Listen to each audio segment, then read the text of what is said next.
does it take to be able to retire?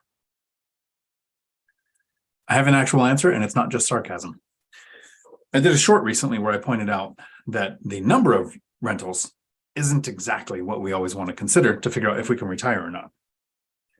So the first thing to consider is, can you retire with rentals? Is that what you would call it? I mean, it takes time, energy, and effort to manage a real estate portfolio. Michael Zuber takes about 2 hours a month to manage his property manager. I take about 2 hours a month to self-manage my 16 rental units that I did, what I say, retire with last year, coming up on a year now. But is it retired if we have to actually manage our portfolio? A lot of people talk about passive income, and there seems to be this spectrum of you have a W-2 job, or you lay in an iron lung and the machine breathes for you and you never have to move and money still comes in. Which end of that spectrum are you trying to be on? I don't mind being a little active, and spending 2 hours a month to manage my portfolio, to me, is much more retired than 50 to 60 hours working a W-2 job with a boss, with coworkers, with customers, with all the stress that comes from needing to perform or getting fired, or possibly getting fired and having your source of income destroyed by something outside of your control. Kind of like after Desert Storm, the Marine Corps downsized. So my career path was changed for me. In 2008, I was a police officer. And because of the recession, we all know that when there's a recession, there's no more crime. So we don't need cops anymore. I got laid off. And so sometimes our job can be taken away due to something that we have no control over. So for me, the idea of retiring with rentals, you have to have buy-in. Let me know if you think this is true or not. I think you can retire with rentals. I also think you can build a job with rentals. Matt, the lumberjack landlord, wants to self-manage 137 units with $750,000 worth of rehabs going on and run his teams. And when he retires from his W-2 job, he is stepping into that as a job. Me, the 2 hours that I spend every month usually is just verifying that the rents came in. Is it work to watch your bank account grow? Not for me. And in a couple of days, it's rent day. So happy rent day to those people who have that. Both sides of the equation. Some people don't want to own. Some people don't have the ability to save the money to not only acquire the property, but maintain the property, replace a roof, replace a water heater, fix a garage door. Sometimes people only want to live in a town temporarily and don't want to own, and they need places to rent. So first is deciding if you think you can or can't retire with rentals. If you can, it is not the number of rentals that you need to think of, but we can decide how many rentals you need for you to be able to retire. There's actually two sides to the coin. The first one is we need to figure out what your freedom number is. There's amount of money that you spend every month. If you ran a business, you would call this your burn rate. But for most people, it is how much are you paying for housing, food, transportation, entertainment, clothing, all of those expenses put together for you to live the life that you currently are. And a lot of people, when they think about retiring early, I've actually heard people say, there's no way you can retire even if you had $10 or $20 million saved up. It's just not possible. But they've been living their life on significantly less than that. So what I do is I talk about, you already have the data to know how much it's going to cost you to retire. You have the information. You don't need to get theoretical. You don't need to think, is there a way to imagine how much I'm going to spend if I stopped working? Look at your bank records, your credit card receipts, your receipts that you're totaling for expenses. What have you been spending for the last 6 months? It's a pretty good estimate of what you're going to be spending for the next 6 months. Now, there is a little bit of a change in that equilibrium of expenses. One thing that I can think of for sure generally goes up for most people, that is healthcare. Some people will say, I need to work because I need healthcare. And let me tell you why I think that's stupid. You're going to give up financial freedom for one expense. That's like saying, I'm never going to be able to stop working because I need to eat. Eating costs money. So does healthcare. While you're working, for the most part, and I ran a CDL school for a little over a decade, and we had a lot of employees, and we had a good healthcare program. They still have it. But the company paid 80 to 90% of the healthcare premium. And I think part of it was based on the person's age and any other conditions that there were. So the person might pay somewhere between 10 to 20% of their healthcare premiums. So that was generally between $100 to $200, meaning that the 80 to 90% that the employer was paying was somewhere between $800 to $1,000, somewhere in that range. When you retire, you just take the premium that the employer was paying and it becomes your expense. So the way I look at everything is I have a rental property, a duplex that I call the vehicle duplex. The cash flow profit from that is where my next vehicle purchase is going to come from. When I purchased it, it was making about $700 a month in cash flow. Now it's closer to $2,000. So about $1,900 a month is put into an account for me to buy my next vehicle, probably in a couple of years. But then I'm buying currently the travel duplex. I was thinking of buying in Portugal and spending months there during the winter, but I decided for several reasons not to ever want to own in Portugal. So instead, I bought a place that is going to generate cash flow. It will be a house hack. That cash flow from that property is also going to pay for my Airbnbs when I do travel. So it's my travel one. So in this scenario where we're talking about healthcare going up and some people thinking I have to work because I need healthcare, you have an asset for every expense, and you have one of your aspects of your portfolio, whether that is part of the business that you're growing, some of the stocks you invest in, the dividend stocks that you have paying you, or your real estate. I have a rental for healthcare. Most of your other expenses are going to go down. You're no longer commuting. You're going to put less miles on your car. You don't need to eat out every day for lunch. You don't need to shop to pack lunch to go to work. You don't have to have the clothes that were related to your profession. Like a lot of the expenses that we have due to work go away. It's actually a little more cost effective to be retired and travel. I spent less money in Portugal than I would have here. And even Portugal is one of the more expensive countries to travel to. It's about the same cost of living as the United States. Some of the stuff you'll find online will say that it's cheaper, but that's information from 2019, 2020. Since the pandemic, they have had just as much inflation as we have in the United States. So I'm looking at countries like Colombia, Thailand, places where the dollar goes a lot farther. It's actually cheaper when you travel than when you're at home. So have an asset for every expense. There are some things that we work for while we're working that we don't have to work for when we retire. And it's not just the travel to work, the work-related expenses. It's when you have a W-2 job, you're taxed the most. It's kind of weird. The government is not the government, the Fed is actually in the Federal Reserve Bank, which has the best branding of any company ever on the planet because it's not federal, it's not a reserve, and it's not a bank. But everybody thinks that they're all three of those. Not everybody, but most people wants you to get laid off. They don't want employees.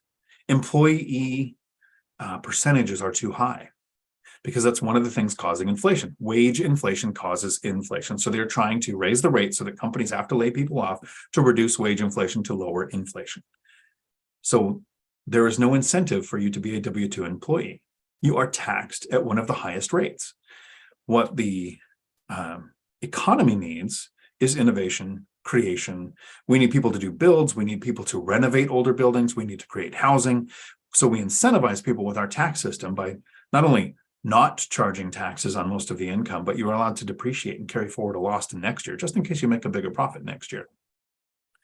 So while you're working, you are paying the most tax that once you retire, you will not be paying those taxes. That's one big thing that goes away once you retire.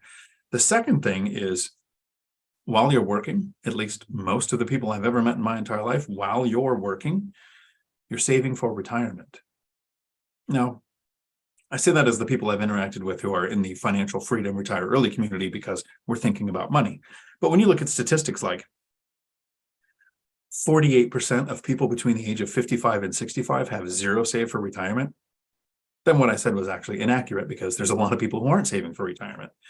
But if you are currently contributing to a Roth, contributing to a 401k, starting and growing a side hustle, that money that you're funneling into that way that you plan on retiring, whether it's when you're 65 and you get Social Security plus your retirement account, or if you want to retire early because you want to have more life and not retire later in life, once you retire, you stop contributing to that retirement account. So your expenses come down in taxes. Your expenses come down for what you're doing that's related to your work. Your expenses come down for you saving for retirement, and your healthcare costs a little more. So you need to look at your freedom number, which is the amount of money you've been spending for the last 6 months, balance out those things because some people were contributing more to retirement, so that comes down. Some people were earning more, so your taxes were higher, so that comes down. And some people might have more expensive healthcare, like Matt the lumberjack landlord, who has currently 3 kids under 5. So he actually started an LLC, got a few employees so that he can get an employee package together to have medical when he doesn't have a W-2 anymore. So there's a creative way to do this for almost anybody. So when we talk about how many rentals does it take for you to retire, here's how you get to the number. You find out your freedom number, then you look at the rentals that you currently own. As an example, there are people like Michael Zuber and Matt the lumberjack landlord who have more than 100 rentals each, have cash flow that is so significant they don't mention it, because the idea with our information is we're trying to make it attainable to the average person. And if we talk about astronomical numbers and get to 100 units, most people would sit back and think, I can't do that. That's way too hard, too big to even think about. But when Zuber talks about in 1 rental at a time, get to 4. If you can get to 4 rentals, your life will change. Your retirement will be better. And once you get to 4, you might stop. You might continue to add. Once you realize that your system's in place and how simple it is, you're probably going to add. But they talk about relatable numbers. So for them to reach financial freedom, the number of rentals needed was irrelevant. The cash flow is exponentially beyond what they needed to retire. They are growing their portfolios because they have a skill set and different goals. For me, it was the least amount of units with the most amount of cash flow. That was my goal. So if it took me about $4,000 a month to retire, and I invested the way that I do in an expensive, what I call high cost of living area. I'm not in Seattle or in King County, which is even a higher cost of living than where I'm at. I'm just outside of that in the Tacoma, Olympia area. Still a high cost of living area. Most of the duplexes around here cost currently between $500,000 to $700,000. If you get into King County, they're $900,000 to $1 million plus.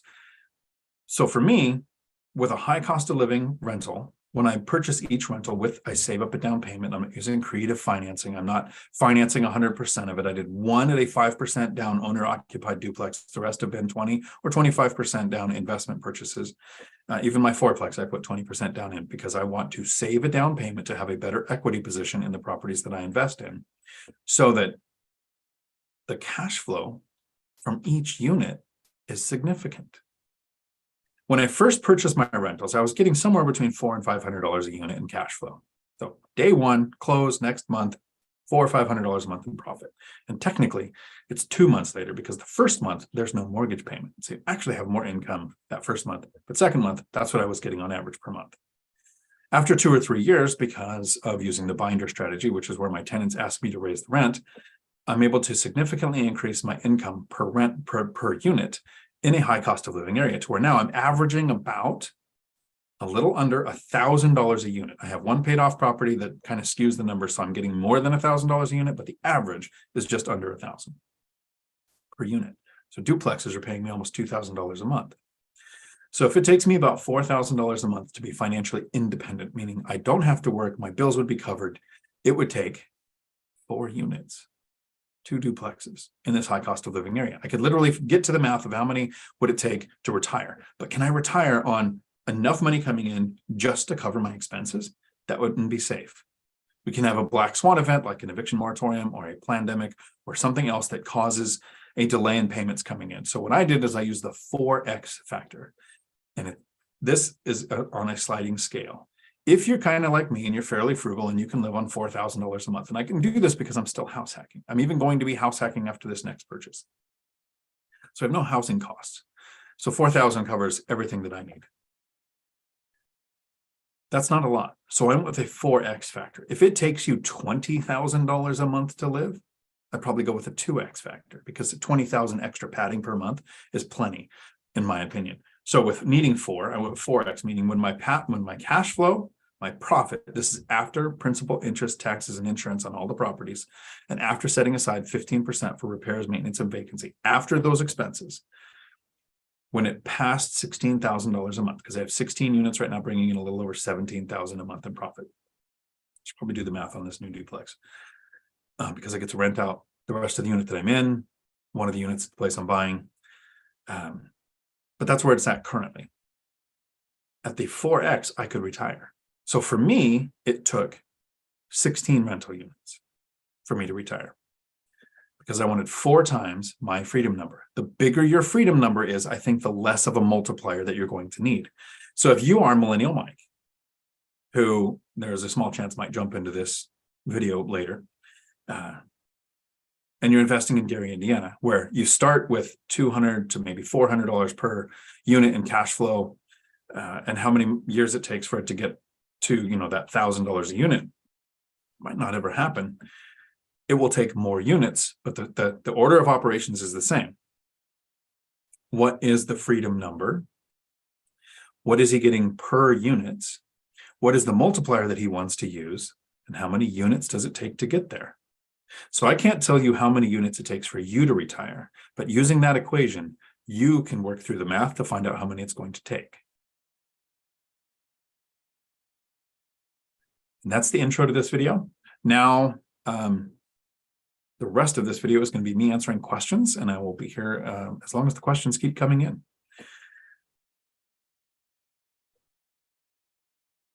I see we have a few people's here. Howdy. Dividend Dave is first. Richard beats you. Aloha, Mark. Hopefully you're doing good. Ninja Vanish, let's get this party started. Howdy. All-nighter, howdy. Tiffany, howdy. Tony Carr. Laura, howdy. Good to see everybody. See if we can get to some questions here. Legacy, howdy.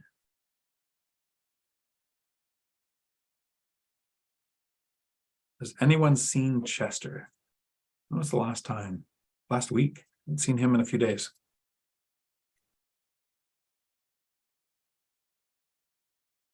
Wandering Doc. Howdy.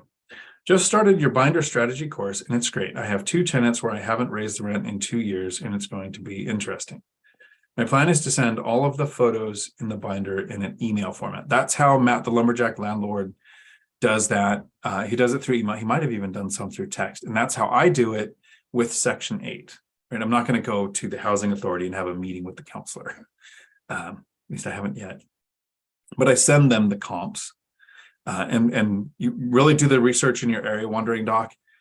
Look through the rentals that have the same number of units, because that's what they're going to look for, right? When they go to the things like apartments.com, Zillow, or Craigslist, they're going to put in the number of bedrooms, the number of bathrooms, and what they're going to see comes after that. Look for some that are really low and find out if they are low income housing. If they are, and that's what your tenant is going to find, I would include that and say, this one is low income housing. This is why it is so low. If you qualify for low income housing, I suggest you apply for the program. If not, here's the average of the rentals that you would qualify based on your income. I like email because it adds another level. I actually like email. It adds another level of transparency. Like you're saying, here's the data. You have time to go and Google it and see what you come up with. Let me know how it goes. I would appreciate it. Michelle, howdy. Did you close on your property? No, I think it's set to close on the 19th. What we did so far was the inspection. There were no deal breakers there. My agent noticed that there was a survey done like 15 or 18 years ago or something. So he got a hold of the county, put it on speaker, made all the calls with me right there with him to find out what the survey was done for, found out there's an encroachment. So he confirmed that the encroachment is a problem with the neighbor's retaining wall coming onto my property, not something like my building is crossing their boundary. It needs to be moved 6 inches or something stupid, which could have been a deal breaker. I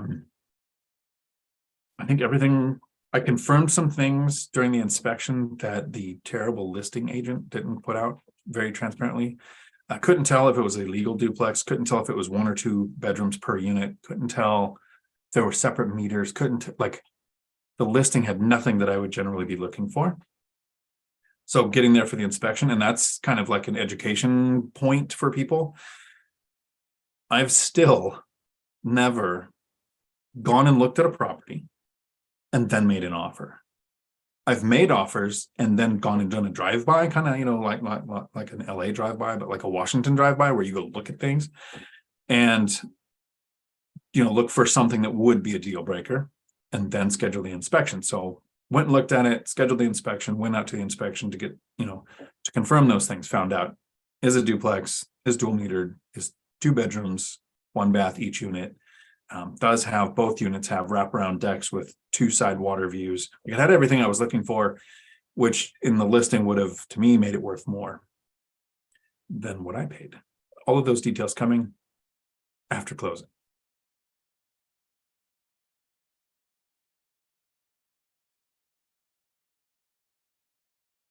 All-nighter hider.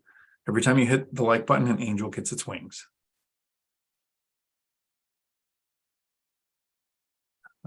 Afro Capitalist, howdy. Can you map out how to retire in 10 years with today's prices and current rates in high cost areas? So there are some areas where I don't know the market, and I've heard people say you can't invest here, but somebody's investing there successfully. To me, it's a rinse and repeat process of what are you willing to sacrifice? How much can you save? And saving doesn't mean spending less. Saving means increasing your income. What are you willing to do to increase your income legally? That can be developing a side hustle, learning a skill to be more attractive to your employer so that you can get a promotion, changing companies for a significant raise. Maybe in a high cost of living area, looking for a remote job so that you can move your circle out a little bit further to find a place where rents and prices hit that equilibrium where you start to get a yield that you're looking for. But the higher the cost of living area, the more important house hacking is, right? So if you come up with an excuse as to why you can't house hack, whatever it is, I don't believe that you want financial freedom if you can't house hack. It's not required, but if you want this in 10 years and you just absolutely have to live in a high cost of living area, reducing or eliminating your largest expense with formats for house hacking where you don't share rooms, you don't share living space. There's ways to house hack where you don't even have tenants on your property. My original format for house hacking was I owned a house. I moved into an apartment to get rental income on my tax returns. So I rented my house out for 2 years to make it easier to buy the next property. In my area, single family houses don't cash flow, but in some areas they do. So I was going to buy a single family house, live in it for over a year, and then buy a single family house, live in it for over a year, rinse and repeat. And over 10 years, expected to have hopefully 5 rentals. I would never have tenants on the same property with me. So anybody who says I can't house hack is literally saying, I'm unwilling to move ever in my life, but I want financial freedom. You have to give up something to get something. You don't even have to leave your house forever just for now. At any point in time, I could move back into that original house that I moved out of when I moved into an apartment and rented it out. If I wanted it to be like a forever home, right? I'm not going to move back in there. At some point, I might acquire a forever home, but to map it out in 10 years, house hack a house for 1 to 2 years while you save up the down payment to house hack another house. I don't recommend using FHA. If you don't have a property right now, conventional loans are better than FHA on a single family house or a house with an ADU. When you get into duplex, triplex, and fourplex, sometimes lenders will want more down. For my duplex, I did 5% down. People are still doing 5% down conventional loans on a duplex now, but you can do 3% down on a single family house or a house with an ADU. That's lower than 3.5 that FHA requires. And PMI goes away automatically, and nobody questions you when you try to use that loan again to buy another house. If you use FHA, the only way to lose it, PMI, there's a couple ways: pay off the mortgage, sell the house, or refinance. Other than that, PMI lasts the entire length of the mortgage. And when you want to move from an FHA place to another place, if you have to use FHA again, remember, FHA doesn't mean first-time home buyer. It means person with bad credit and bad debt-to-income ratio still wants on the property ladder. If you want to go from an FHA property to another one, you'd have to refinance out to use FHA again. And then you have to give a justifiable reason why you're using FHA again while you already own a property. So you put all these barriers in front of you if you have to use FHA. So I would use a 3%, starting from 3% down conventional loan product to do owner occupied single family house, single family with ADU, or a duplex at 5% down to start. Do that for a year or two while I saved up the down payment for the next one. I would probably do another house hack if I couldn't save enough to do an investment property purchase because your cost of living area might be so high. And remember, 3% down on $1 million property is 30 grand. If you can't save $30,000 in 2 years, you're not working on that saving first, which means increasing your income. The first 2 years, second 2 years, you're probably only going to buy 2 properties. So in 4 years now, you might have 2 properties, but now you have income from multiple units. You have rental income on your tax returns. So you have more loan options. Now you look at maybe another 2 years. So it's 6 years, you'd only have 3, but now it's only a year and a half. So 7.5, you'd have 4. Now maybe it's a year. 8.5, you'd have 5. 9.5, you'd have 6 properties within 10 years. House hacking, living for free. Pretty hard, especially in a high cost of living area, because that's exactly where I'm at. Would still do that today at today's rates and today's prices. When I was buying duplexes in 2018, my interest rates were above 6%. And everyone was saying, don't buy, interest rates are way too high. It's almost like owning real estate long time. It's beneficial. So there's the timeline on 10 years and today. I would still do the same thing. I would have, because you have a choice. Do what it takes to acquire the properties. If you can save a significant amount, 50% of your income, maybe even more, you might not need to house hack. But if you can only save 10 or 20% because you don't make enough and you're in a high cost of living area, and you don't want to add house hacking, you're going to add years to your timeline. Gavin, howdy. I had tenants threaten to move during binder discussion and request severely under market rents. So you have 2 options. First, have them move. If they're already at severely under market rents and they've suggested lower amount, your best outcome is if they get the heck out. You do a rehab, you get area market rents, you get a new tenant in there. So the binder strategy is a strategy that I've used successfully a lot, and a lot of people have. I've done the binder strategy hoping the tenants would move out. I have a house in a duplex, and the house was going to be the first one I would like to do short-term rental with. So I went into it kind of hoping they would move. These are 2 people who had talked about buying a house. So I was saying, I'll get you an agent. I'll find you a lender. I'll walk you through all the steps it takes to acquire your property. And when they go out, I do short-term rental. A couple of reasons. One, increased cash flow. I'm retiring. At that point in time, I was retiring soon. So I didn't have the time and bandwidth to do it. And I wanted the experience, and it would help people here on YouTube. And it would give me that exposure to see if it was something I wanted to try more of. But they suggested a rent increase, so they didn't move. So the best outcome for me there would have been them leaving. So it sounds like the best outcome for you here is that they leave. The second thing is, this came up in a conversation with Dividend Dave. The tenants might not understand your words as much as they could visually understand. So with Dave, you can do this with your hands, but I would do it on a piece of paper with a pen. Take the paper, write down what their rent is, write down what the area average rents are on the sheet of paper, one on each side, right? Draw a line on the side right under what their current rents are, draw a line under what area average rents are. And the visualness of you taking your hands and saying, look, here's what I can get if you move out. Here's where you're at. What you're asking for is very fair for you. It's really close to what you're paying now, or it's the same as what you're paying now, whatever ridiculous thing they say. And then show them with your hands, look how far that is off from what would be fair for me. This is an ongoing conversation. And if they threaten to leave, you want them to leave.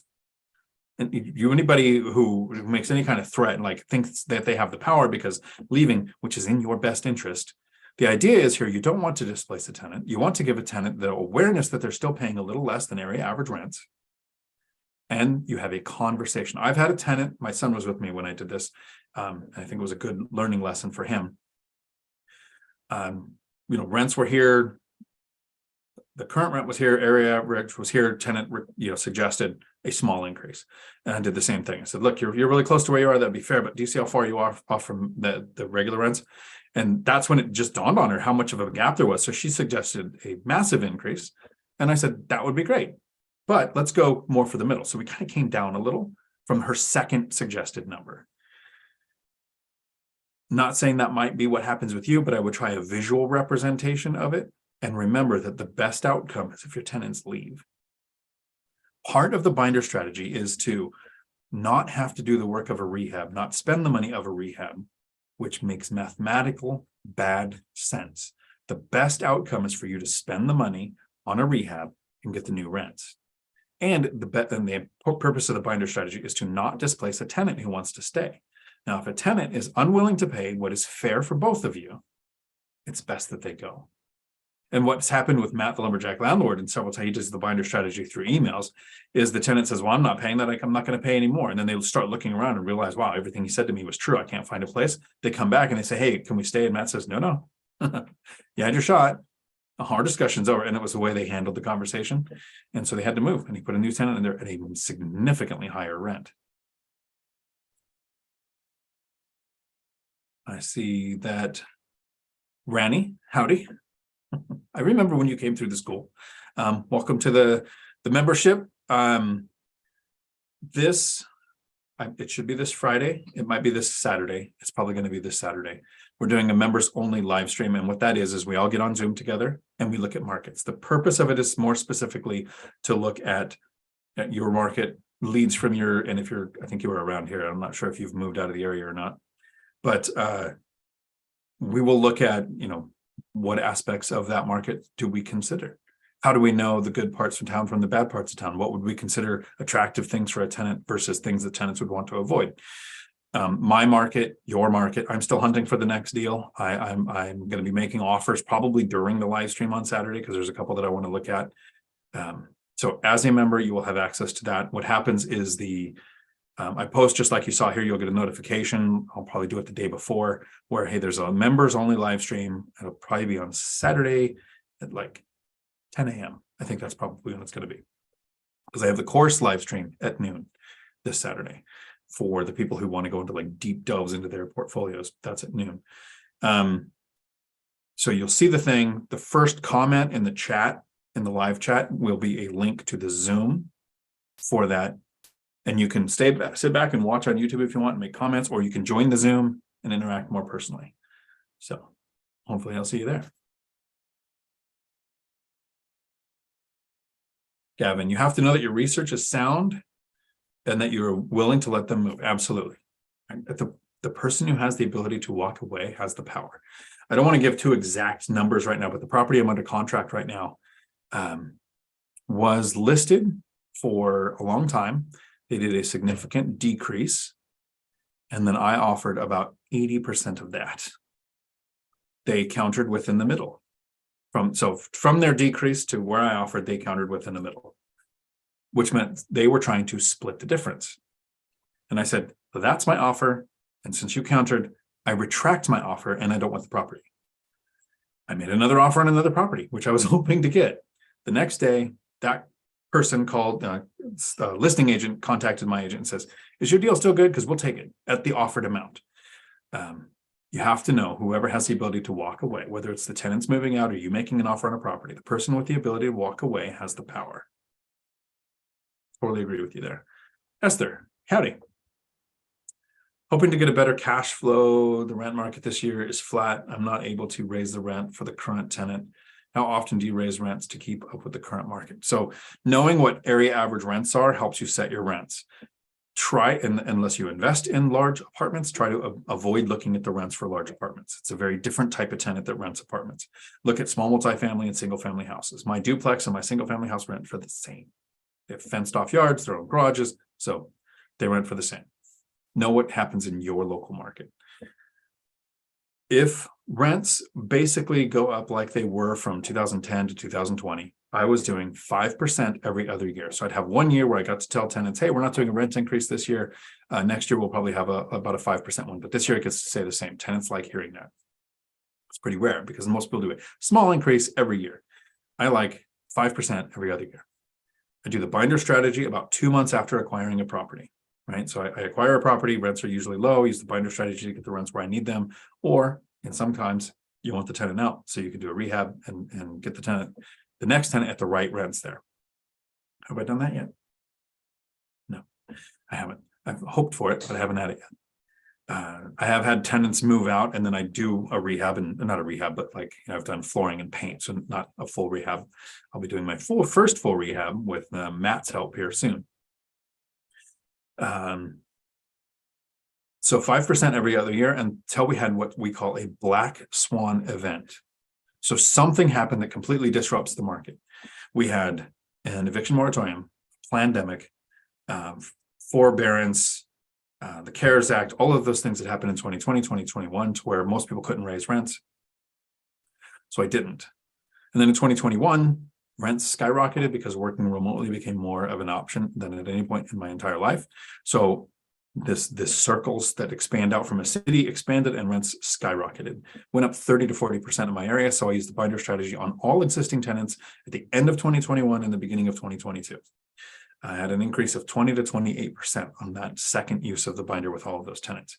My plan now is no increase this year. and then a 5% increase next year. So I have 2 years to casually drop in conversations with any tenants or texts or emails that we have that it is my intent this year not to raise the rents, but next year there'll be a 5% increase. That's my current working theory that has worked for me so far. The wealth building journey. Howdy. One of the most effective ways to make a property cash flow is to rent by the room, even in high cost of living areas. And I found out my market allows rent by the room, also called rent in room. And there are certain platforms for renting by the room too. And it is one of the ways. There's this thing that I call the real estate X factor, right? And the more risk that you're willing to take, the more income you could make. And the more work you're willing to do, the more income you could make. So renting by the room, short-term renting by the room would be the most money. Self-managing it would be the most because you have the most work, the most risk. But then if you had a property manager, you make less. And if you go to long-term by the room, you make less. And if you go by the unit, you make less. And if you property management by the unit, you make less. So the less risk you take, the less work you do, the less you're actually going to make. And for me, it falls down pretty far on the X. I like the lazy and the secure. So low risk, long-term tenants. I was going to try one short-term tenant, didn't end up doing it. Save a down payment and purchase all fixed rate 30-year debt. So no balloon payments, no adjustable rate mortgages, minimal risk, sleep like a baby. And not the kind that wakes up screaming every 2 hours. Rani, what is your take on the new bill Inslee passed for more multifamily homes over the next 10 years to be built in residential neighborhoods after rezoning? So California did something similar to this where they suggested, more ADUs. There's kind of a federal push for more housing, more build. And Inslee signed that in, but your municipalities are going to dictate whether things happen or not. And an example, Rani, you went through the school. We had a campus in Auburn. And we had a campus, so there are campuses in Auburn and there are campuses in, I call it Lacey, but I think it's in Olympia because where it's at. In Thurston County, I went in the afternoon to get a license. And in Auburn, I went and tried to acquire a license. 9 months later, we were still working on a license in Auburn. When I went to Thurston County, 4 hours later, we had our license. I think that there will be certain municipalities that are like, absolutely, let's do ADUs. Here's our permit process. The place that I'm buying right now is in a town called Port Orchard. And my agent called, got to a human, went through a couple of other humans till I got to the right one, actually took the time, sat down, went through their permits, their surveys to find out exactly what was going on. So if you have a city like that works with you, it's probably going to happen more. But if you have a city like Auburn, maybe not. I think it's a good idea. I think that the restriction for that's causing the housing crisis isn't hedge funds buying rentals. It isn't landlords buying rentals. It isn't that housing is unaffordable. It isn't interest rates. It's the building process. Lumberjack Landlord has talked about this a few times. To start the process to build anything, you're $35,000 to $50,000 out of pocket on paperwork before you can take any material to the property or start any project on the property. When you have barriers to entry like that, Zuber for over 2 years has been looking at an ADU in California, wants to add an ADU to one of his units. Now, has the cash flow, has the means. He's over 2 years. One of the last things that became a barrier was California said, sure, we recommend ADUs, but hey, we're going to require you spend $16,000 on solar, which adds no ROI on the rental, which adds expenses when you go to do the new roof. After that, it can actually damage the roof that you're doing and make it more likely that the roof is going to leak, like all of the studies that have been done. Not the people who sell solar. Of course, they're going to have all of the data that says it's amazing, but it stopped him in his tracks. That requirement is why he doesn't have an ADU on that property. So let's see how that goes here in Washington. Not the place for solar, because when the sun comes out, we'd hope that it happens next year on a weekend, because that would be nice. Dividend Dave, can you provide the email template you use with the Section 8 binder strategy? That is a good question. Don't know that I have a template. I will type one out, or I'll look through my emails and I'll see what I sent the couple of times I've sent it to Section 8, and I will add it to the binder strategy course as a PDF. So absolutely. Maybe I'll make a video Put it in the description. We'll see, whichever one happens. Afro-capitalist. Low and no money down, give the impression that there is a limit on how much down you should put down. Would you ever put down more than 20% to make a deal work? I don't know that I would put more down to make a deal work because you're creating cash flow. Would I put more down? I have put 25% down a couple of times. I could have put 20% down. I had the money. I wanted the improved cash flow. I wanted the equity position. That's what mattered more to me. I wanted to maintain consistently around 70% equity position, which means if you have $1 million worth of properties, I want $700,000 in debt. And I want a 70% loan to value. So I would have that $300,000 as a gap so that if something happened and I had to sell all my properties, I'm not writing a check to lose an asset. And I can also, based on those numbers, usually handle a rent decrease, which we've never seen market-wide in our country since we've started tracking the data. But I'm ready for rents to go down 50%, and I still don't have to go to work. Speaking of work, it looks like Mike finally got off of work.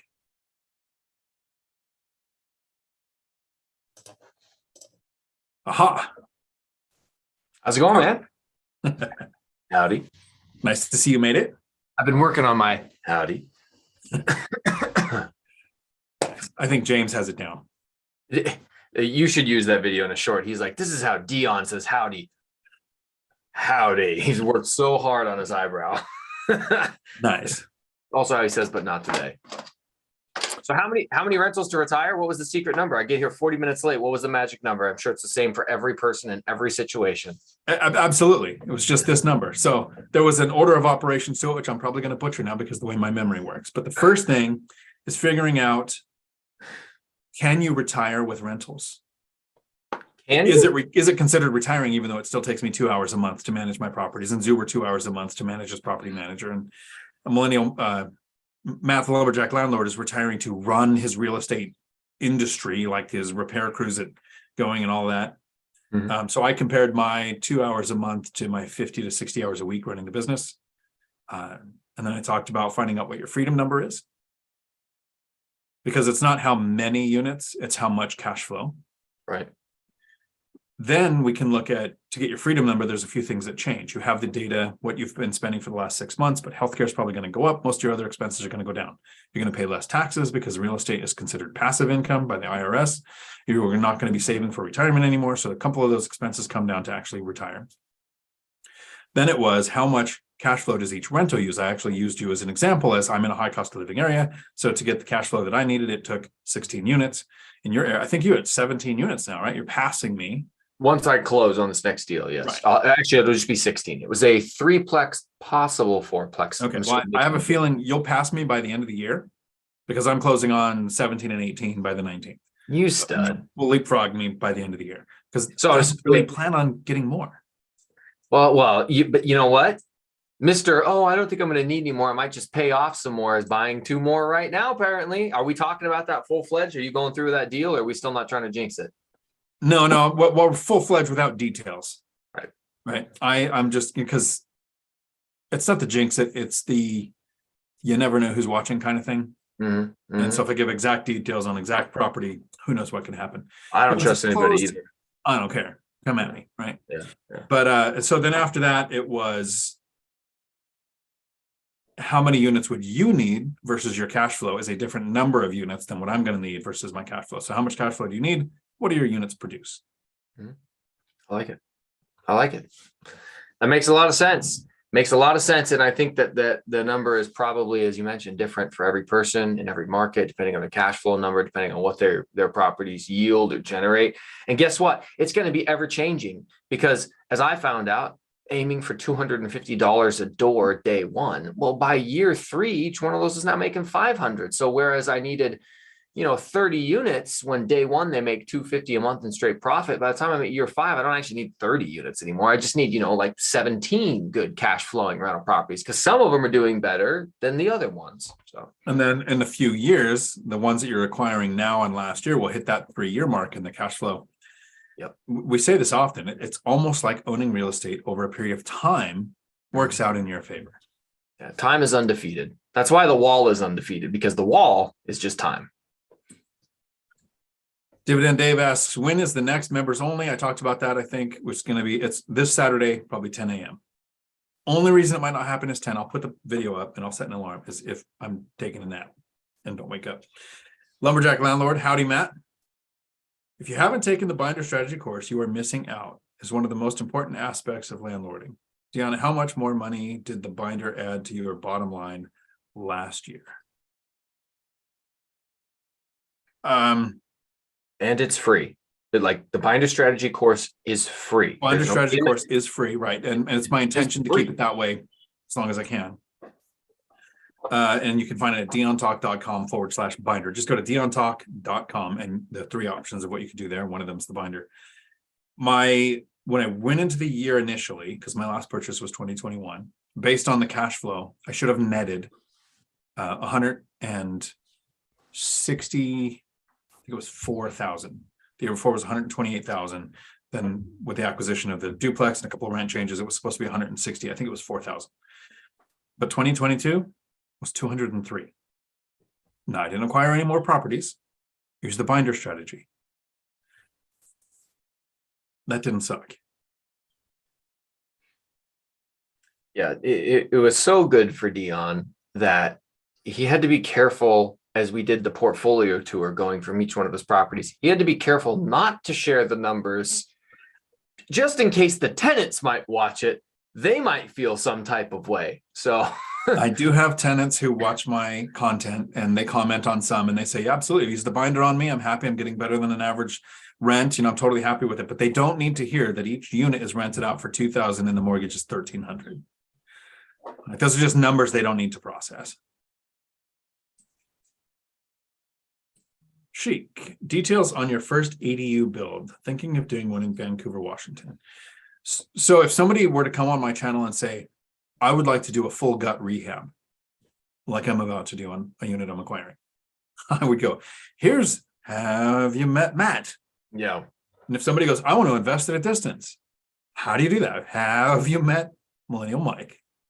Who I just recently learned hates the word Millennial Mike, but you made your own bed. So if you're going to ask about an ADU and you want genius level input, Derek has a YouTube channel called That ADU Guy. And there are some things that he explained. He's got all the links to the stuff that he does to make it look really high end when he's done at an affordable price. He has really simple concepts on how to make a smaller unit look larger and more attractive. But he also breaks down sometimes the math on things that confuse long-term investors until we work through the process of the math, then we totally understand it. But as an investor, if I was building an ADU, I'd be like, okay, they allow 1,200 square feet. I could probably make a 3-bedroom because 3 bedrooms rent out for more than 2 or 1 bedroom. And this is how I'm going to do it. But then you watch ADUs, that ADU guy's information, and he can explain that the rent versus cost of making a 1-bedroom versus making a 3-bedroom, you might get a better yield on the 1-bedroom. And so the YouTube channel is That ADU Guy. That would be where I recommend going for that. I have not built an ADU yet. I have a city that asked me to. I have a triplex. It's a duplex and a house. They asked me to build a 4th unit because they want me to tie into city sewer, which I don't want to do. But if I ever have to tie into sewer because my septic system completely fails and they have a thing where I can't do a complete replacement, I can do a rebuild, but I can't do a replacement. If I have to, then I have to tie in. I'll probably build an ADU there by calling Derek and saying, hey, let's get together on this. Bail me out. Derek actually puts his phone number in his videos and will answer text. He didn't spend his life as a cop. He spent his life as a firefighter. And guess what? Firefighters are America's heroes. You and I, on the other hand, are more cynical. A little bit, yeah.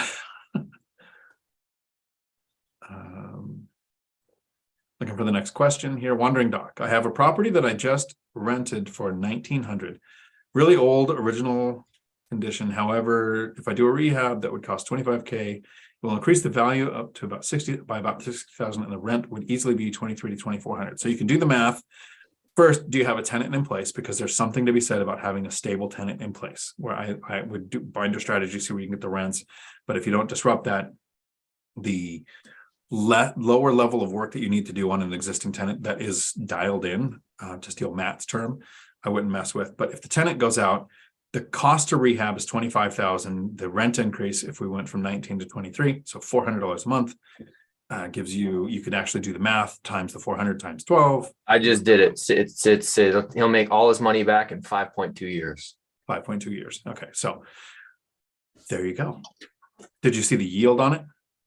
Hold on. 25,000. So if we do 400 extra a month times 12, that's 4,800 divided by 25,000. That's 19.2%. Yeah. So what else can you do with your money to get a 19% return? Other than open a credit card company where you issue credit cards to people because they make 19% every day. Yeah, that's pretty good right there. Look up. Howdy. Welcome to the channel. This is on Wandering Dock again. I'm on the island, and this will require coordination and likely several contractors that are going to scam me.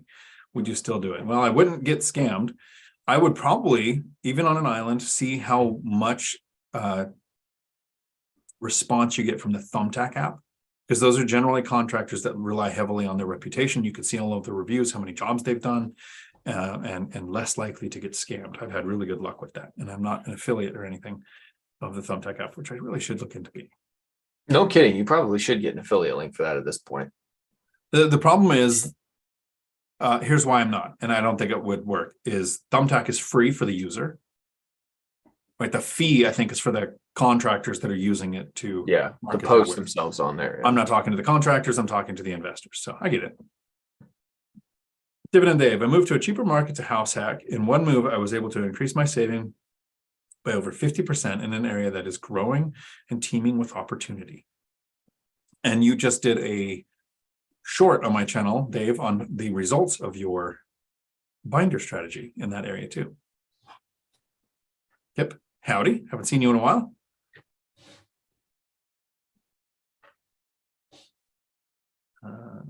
We go here. Dividend Dave.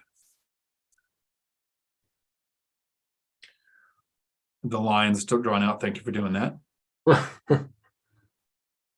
Michelle, love the member lives and the course too. For all new people listening, it helps learning from the questions from others, and it is more one-on-one. It's a lot more one-on-one, especially the course, which this week right now, there's a special going on in the course where it's $100 off. And at the end of the week, any of the course members have a chance of winning a free hour consultation with Lumberjack Landlord, Millennial Mike, and myself. So 3-on-1, that's better than 1-on-1. I sent Michelle, I got the inspection report back for the triplex I have under contract, and I sent it her way. And her exact response to me was, it's funny, you want to hear this. Her exact response was, wow, God bless you. You have nerves of steel. No wonder you're in law enforcement. And I was like, what? It's not that bad to do a remodel. It's not so bad, I promise. She goes, I trust you. I see what you've done, so I know you know. But it's not for the faint of heart, apparently.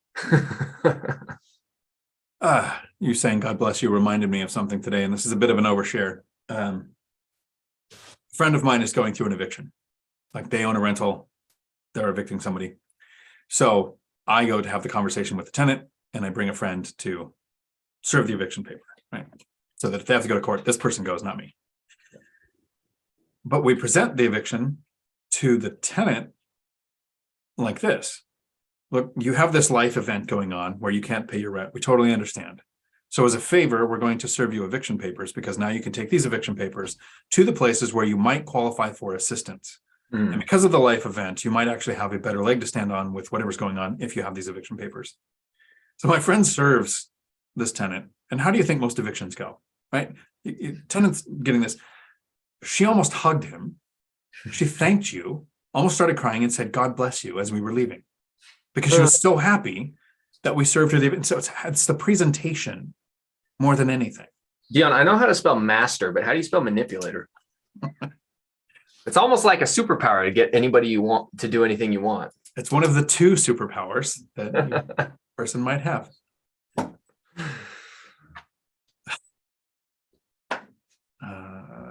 All-nighter hider is not going to drive his tools there to Hawaii. And then look up, took messages back to make me lose sleep tonight and wonder forever and ever what was actually there. Rainy, thank you for answering my question. I will see you Saturday. I have to go. Take care. Ciao. He's probably gone already. You should, if you get a chance to look up Tacoma Phi, you need to meet Rainy. He was very entertaining when he came through the CDL school. DNL, Howdy, how long do you expect for a property to stabilize, or what do you do with a property that won't stabilize in the time frame? In that time frame. What do you think of that, Mike? How long do you expect for a property to stabilize? Start with that question. Completely dependent upon the type of property you buy. Dion's, first of all, if you buy a turnkey rental, it's already at market rents. The idea is that it is stabilized day one. If you buy a turnkey property without a tenant in it, well, then you're looking at maybe 2, maybe 3 months, because you got to find the right tenant, get them moved in, lose the first month's rent to your property manager if you have one, and then finally now it's stabilized. If you have a project like me, I mean, I knew when I closed on the triplex that I'm working on right now, I knew that when I closed on it back in March, I had upwards of 6 months before I actually get it completely repaired, pass all the Section 8 inspections, get all the different units filled, and then get my property manager paid, and then collect rent. So you have to build all those costs and those expectations in. Or in Dion's case, which I'm sure I'll talk about, it might take a few months to see if you like the tenant and then binder them. That's why I wait 2 months to do that. So I recently made an offer on a duplex that it's on the MLS. The offer I made was accepted. The numbers make sense. I was going to get better than a 10% cash on cash return. And the owner, the seller, re-signed leases with the tenants at significantly low rents for a year. So what you do in that situation is you don't just go, okay, deal's done. The deal ended up being done. But here's what you do.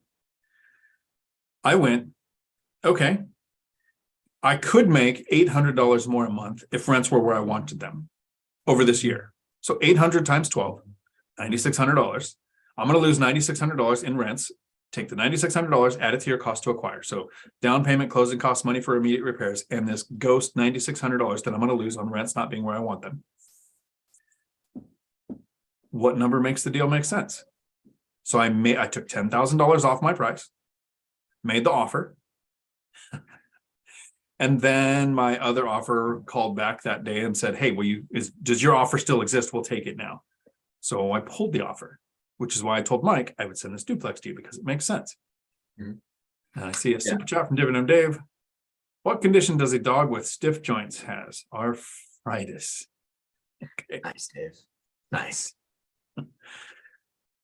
Superior dad jokes right there. That's pretty high superior dad joke. All the jokes that come to my mind, I'm like, oh no, there's probably normal people watching. I can't say any of those jokes.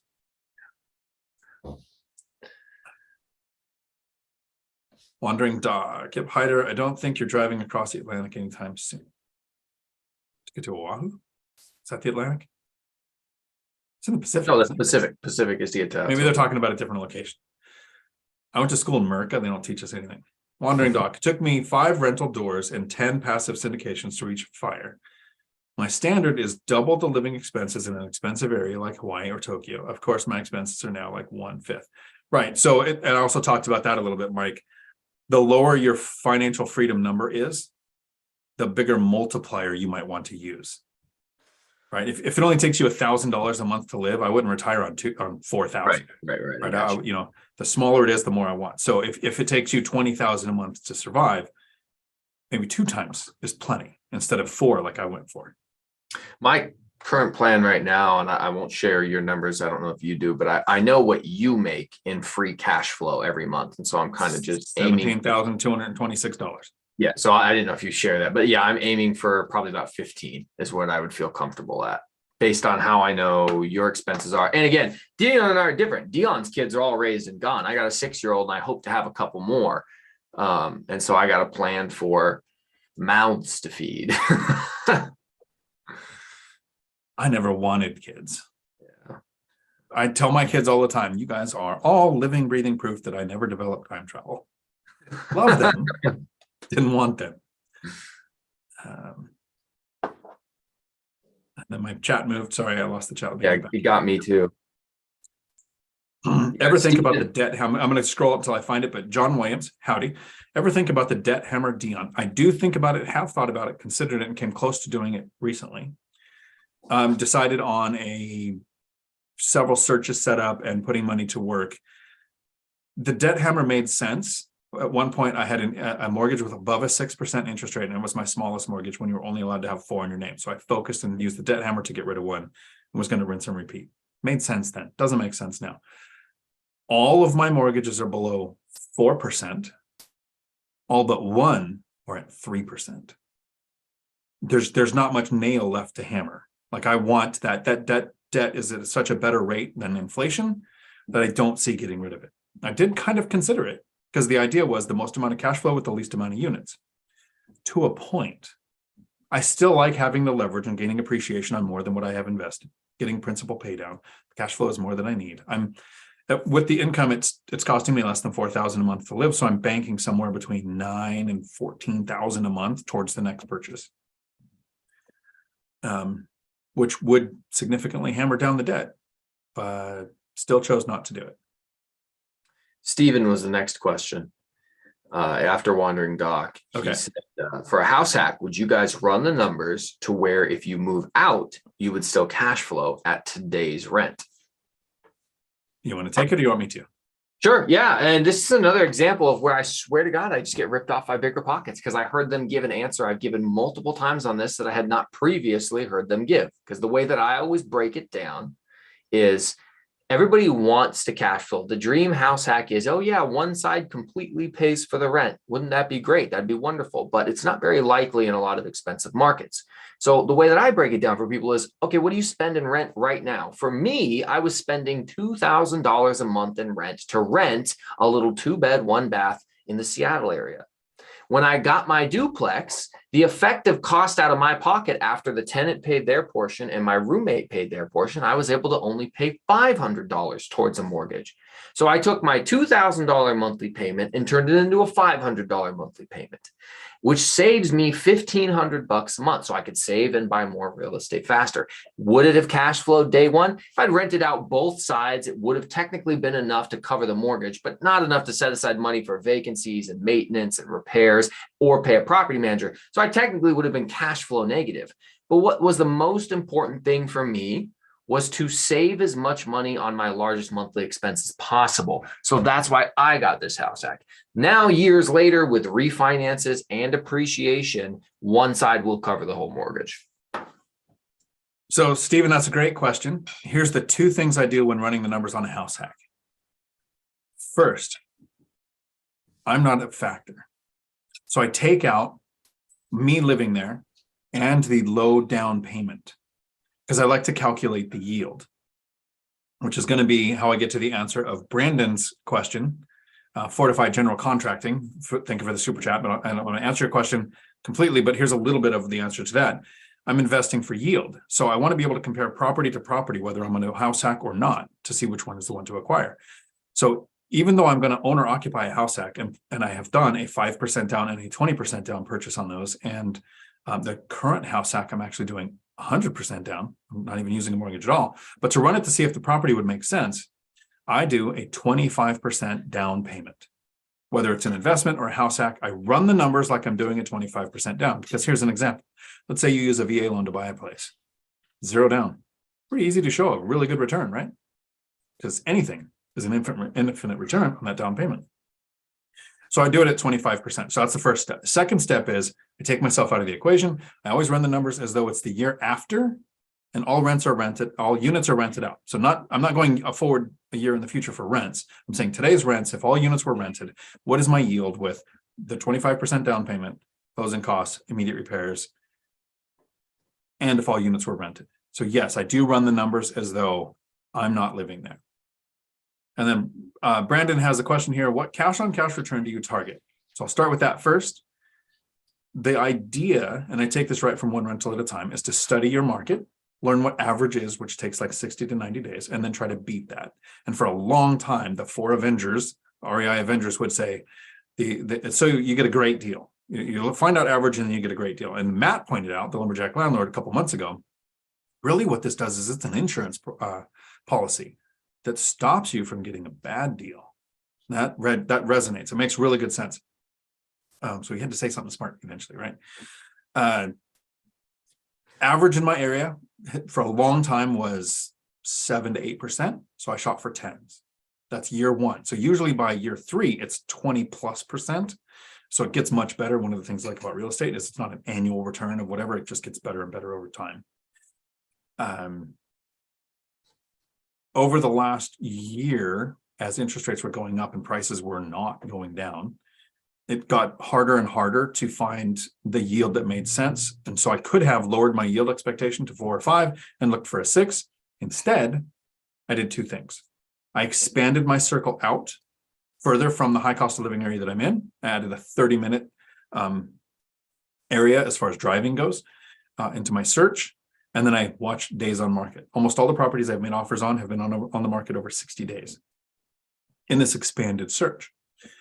So Mike, return that you look for. I aim for an 18 to 22% cash on cash return on every deal. My single worst deal that I've ever done was a 10% return. And that was because a burst strategy didn't go as well as I wanted it to. And even as well, I still made 10%. And the idea is you studied, you learned average in theirs, and you tried to get the best ones that were there. They beat the average.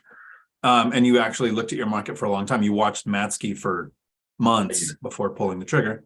So the second question here from Brandon is, what other analytics do you use? And that's why I'm glad you asked this question. Is most people, when they're talking about a market, they go, what's the yield? You know, you learn average, you beat average. Even the people who watch our content will say that almost verbatim. But math is step 1. For me, there are physical aspects of the property, right? How many economic drivers are close that are going to be sources of tenants? A base, a port, a college, hospital, Boeing, Amazon, large company, 100,000 or more population, different sources. And I've got some of them near each one. I'm near a base and a port, and I've got another one where I invest in a town that has 650 people. So I'm not hitting my 100,000, but it's got the base, the commuters, not too far from the capital. Like it has the other things. So what does the area have? That's a, what did you call it? Hey, what are their analytics? So that's one of the things I analyze, give me analytics. The second thing is the physical aspects of the building to help limit tenant turnover. I usually want, all my properties so far are side-by-side units. That's one I'm closing on. I'm under contract right now. Is my first over-under. And that's because both over-under have full wraparound decks with 2-sided water views. So that kind of trumped my other things that I want. I want washer dryer hookups in each unit. I want at least 2 bedrooms per unit, and prefer a garage if I can, or a carport. Those are the things that I go through. So math can eliminate. In the beginning, when I first started investing, I also wanted my properties to be at least 10 miles apart. So I wasn't pulling tenants from the same sources. Once I had more than 4 properties, I really don't care about that anymore. I would buy the neighboring property, kind of using Matt's strategy of owning the whole street. But I wanted them initially spread out. So if Boeing pulled out of the area, I could only lose one tenant source at one property, probably. Other analytics that you look for, Mike? So on top of cash on cash return, I also look at cash flow, because as you mentioned earlier, if you put $0 down, you can have a great return of an infinite return, right? So in Gary, when prices are so cheap, so inexpensive, yeah, you could put $3,000 down and have what looks like a 30% cash on cash return, but it might only be $100 a month in cash flow. So I need a minimum of $250 a month in cash flow and an 18 to 22% cash on cash return. Those are the 2 things that I'm looking at. I don't really look at or pay attention to any other metrics. In fact, if you know my story, you look and research Gary, Indiana, it goes against the grain of almost anything that a regular investor or guru would tell you. You know, it's technically a depopulating city. It's 3 times the national crime rate, 3 times the national poverty rate, 13,000 abandoned buildings in the city of Gary. I mean, who in their right mind would ever invest there? It couldn't possibly ever make sense. And then that was my response to everything. And so I understand why people have that, but, you read between the lines. And essentially, I just watched somebody else be very successful investing in that market. And I called and talked to a whole bunch of people and eventually decided to just bite the bullet, no pun intended, and give it a shot. No pun intended. And I figured out you can make it work in a different market, even if some of the metrics, like it should be in a growing population or near a bunch of economic factors, even if some of those aren't happening, you can still have success. Gary might be struggling, but Lake County has 500,000 people, and it's a 45-minute drive from Chicago, which is the biggest city in the entire Midwest with 2.6 million people. Right. It doesn't have to have all of the metrics. It just has to have enough to work. And the last question here from Brandon was, any seller financing deals in the future? Mike has done a few of those now. Yeah. Sorry. Go ahead. I was going to say, if you're not like if you're not learning everything you can about seller financing and making offers on seller financing and following up with contacts in your network, I highly recommend anybody who uses a property manager, call your property manager up. Who do you manage property for that wants to get out of the game? Who's a tired landlord? Who's frustrated with their existing properties? Who are you going to and saying, we got to make some repairs, and they're telling you they don't want to make those repairs, or they don't have the money for those repairs. They're always slow to pay you back for those repairs. Those are people who want to get out. They've got pain points, pressure points, whatever. That's where you swoop in and say, hey, could you make an introduction? Could you introduce me to this other? Can I get their contact info? Hey, we're both managed by ABC Rental Company. Yeah, I just thought I'd reach out. They told me that you got stuff in the same area as me. And, I just wanted to introduce myself, let you know I'm buying. I'd love to buy from you. I got houses in the same area. I manage a bunch of them. I'd be happy to give you, a 10, 20% down payment, and I'll just keep paying you monthly, just like the tenant is. But trust me, I'm much better than your tenants, and you'll never pay for another repair. That's how I got 2 seller finance deals, was from another investor using the same property manager as me. On top of that, you need to be in every Facebook group, going on every YouTube page, and following every Instagram account associated with your market. For me, Gary, Indiana, and Northwest Indiana, dude, every person who makes content about that area knows of me, and I know of them. And that's how you get your name out there. And then you just proposition everything. Bully these wholesalers. Okay. They got a deal. Bully them. They're struggling to sell it. Bully them into your offers. Nicely, of course. So I'm making a seller finance pitch with every offer that I make. I have a template which is available for free in the binder course. It's in there with my spreadsheet that I use to track my income and expenses for my portfolio. I've had a couple of times where seller financing almost was the way I went, but currently all of my properties are from the MLS with traditional financing. I make the offer, but a lot of times so far, there's been another route that worked better for both me and the seller. Jordan, howdy. Thanks for the advice to call multiple trucking companies. They are now competing for my skills. And Jordan, they talk to each other. I'll never have to drive a garbage truck again. Awesome. Let me know where you land on your next CDL position, which is the stepping stone to getting those rentals that make it to where you never have to drive again. Can make it to where you never have to. The wealth building journey to Mike. Curious about the term the wall and why you synonymize it with time. Chester Williams, I don't know you that well, but I have a feeling you know exactly to which the wall I'm referring to. And we're not going to turn this into the He-Man Woman Haters Club. So we're just gonna, Chester, you tell you what, you follow me on Instagram, you send me a DM, I will talk to you about that to both of our hearts' content. The only comment I'll make about the wall is that it is undefeated. John Williams, ever think about the debt hammer? Thank you. We got to that. Do the rehab. Yep. Invert it. Divided by 5 to get the yield. There you go. Wandering Doc. For that 1,900 of property, I just rented from one who has been there 4 years to a new tenant, military, with 0 days vacancy. Couldn't do the binder strategy because brand new tenant. Don't need to on brand new tenant. You're setting the rent as they move in. That's you purchase a property with an existing tenant, or you've had a tenant for a while and rents have gone up enough for it not to just be a simple 2.5 or 5% increase. If you need more, then the binder strategy would come in.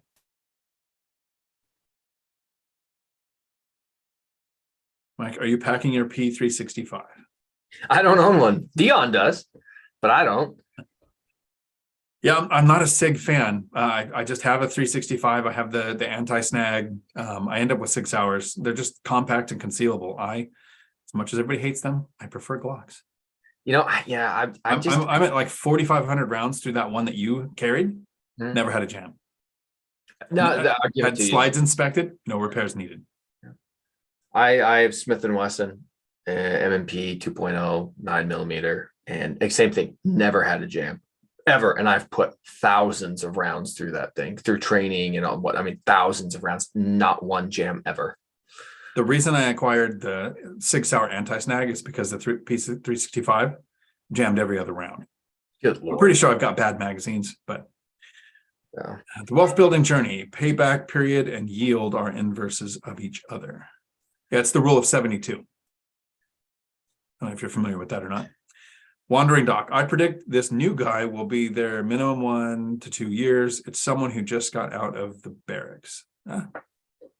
Yep. I haven't looked into the statistics of how many military people, just out of the barracks, which means still active duty. Yeah, so whatever the term is on their duty station. I know there's a statistic of 50% of veterans change jobs within the first 12 months of exiting the military, but I don't know the housing stats. Not sure if it's relevant, but this Hawaii property, I've cashed out, refinanced my entire down payment, so it's 0 in the deal. It does kind of matter as long as it's still cash flowing. And if you take the money out, what did you do with it? Where'd you put it to work? Howdy, Sam. Love that presentation. It's everything. Would you spend $50 on grade A sushi or cold, dead, wet, raw fish? Dude, We Dion did the took me to together. sushi for date night. Yeah, I had to, yeah, like, we should go again. That was we fun. should. Whenever you come over to do the shorts that we butchered the other day, we went and recorded probably half an hour's worth of shorts. We At recorded least. mine first just because it was the way it went. And then we recorded Mike's after the wind picked up, and none of them are usable. Yeah, out of like the 20 that we recorded, like 5 of them, and even the 5, if you guys go on my channel and watch me, be like, You oh, should- I can definitely You hit should a use win. the one that I sent you with when will interest rates come down. Yeah. Because I'm over 8,000 views on that already. So Oh, nice.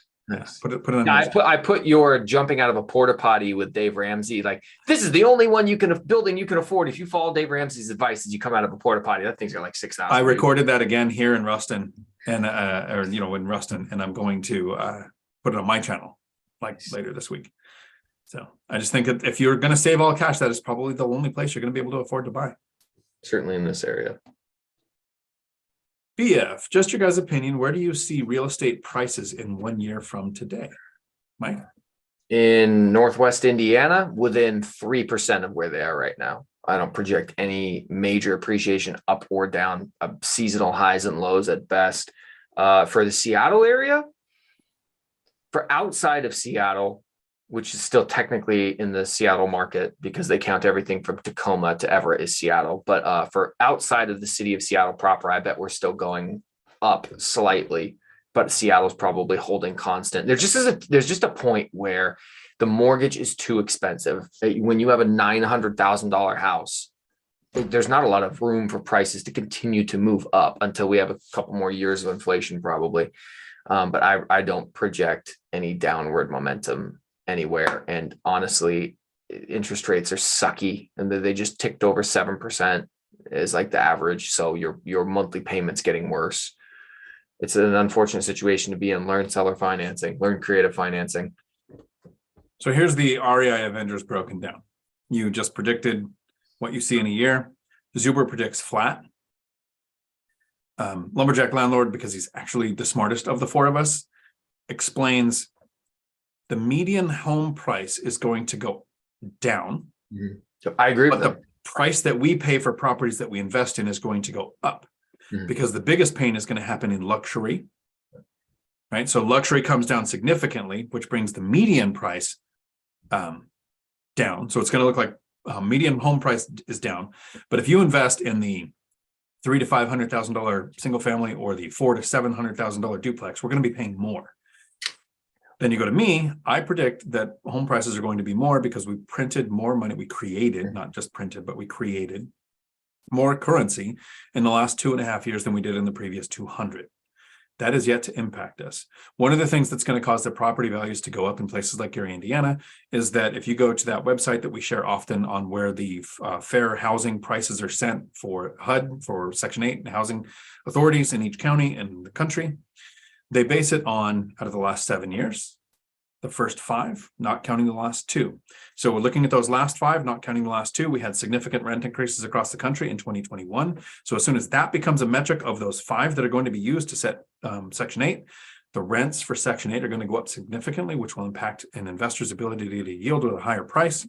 And remember, there's 3 things to set your yield: price, rates, and rents. And when rents come up on Section 8, the rising tide lifts all boats. It's like when BAH, basic allowance for housing, goes up at a base, rents all of a sudden go to that level.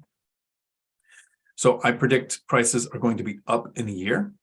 And I love the things. Me and Zuber and Matt, we did some videos earlier, and I did one with Zuber on an absolute blithering idiot who used to put out good content.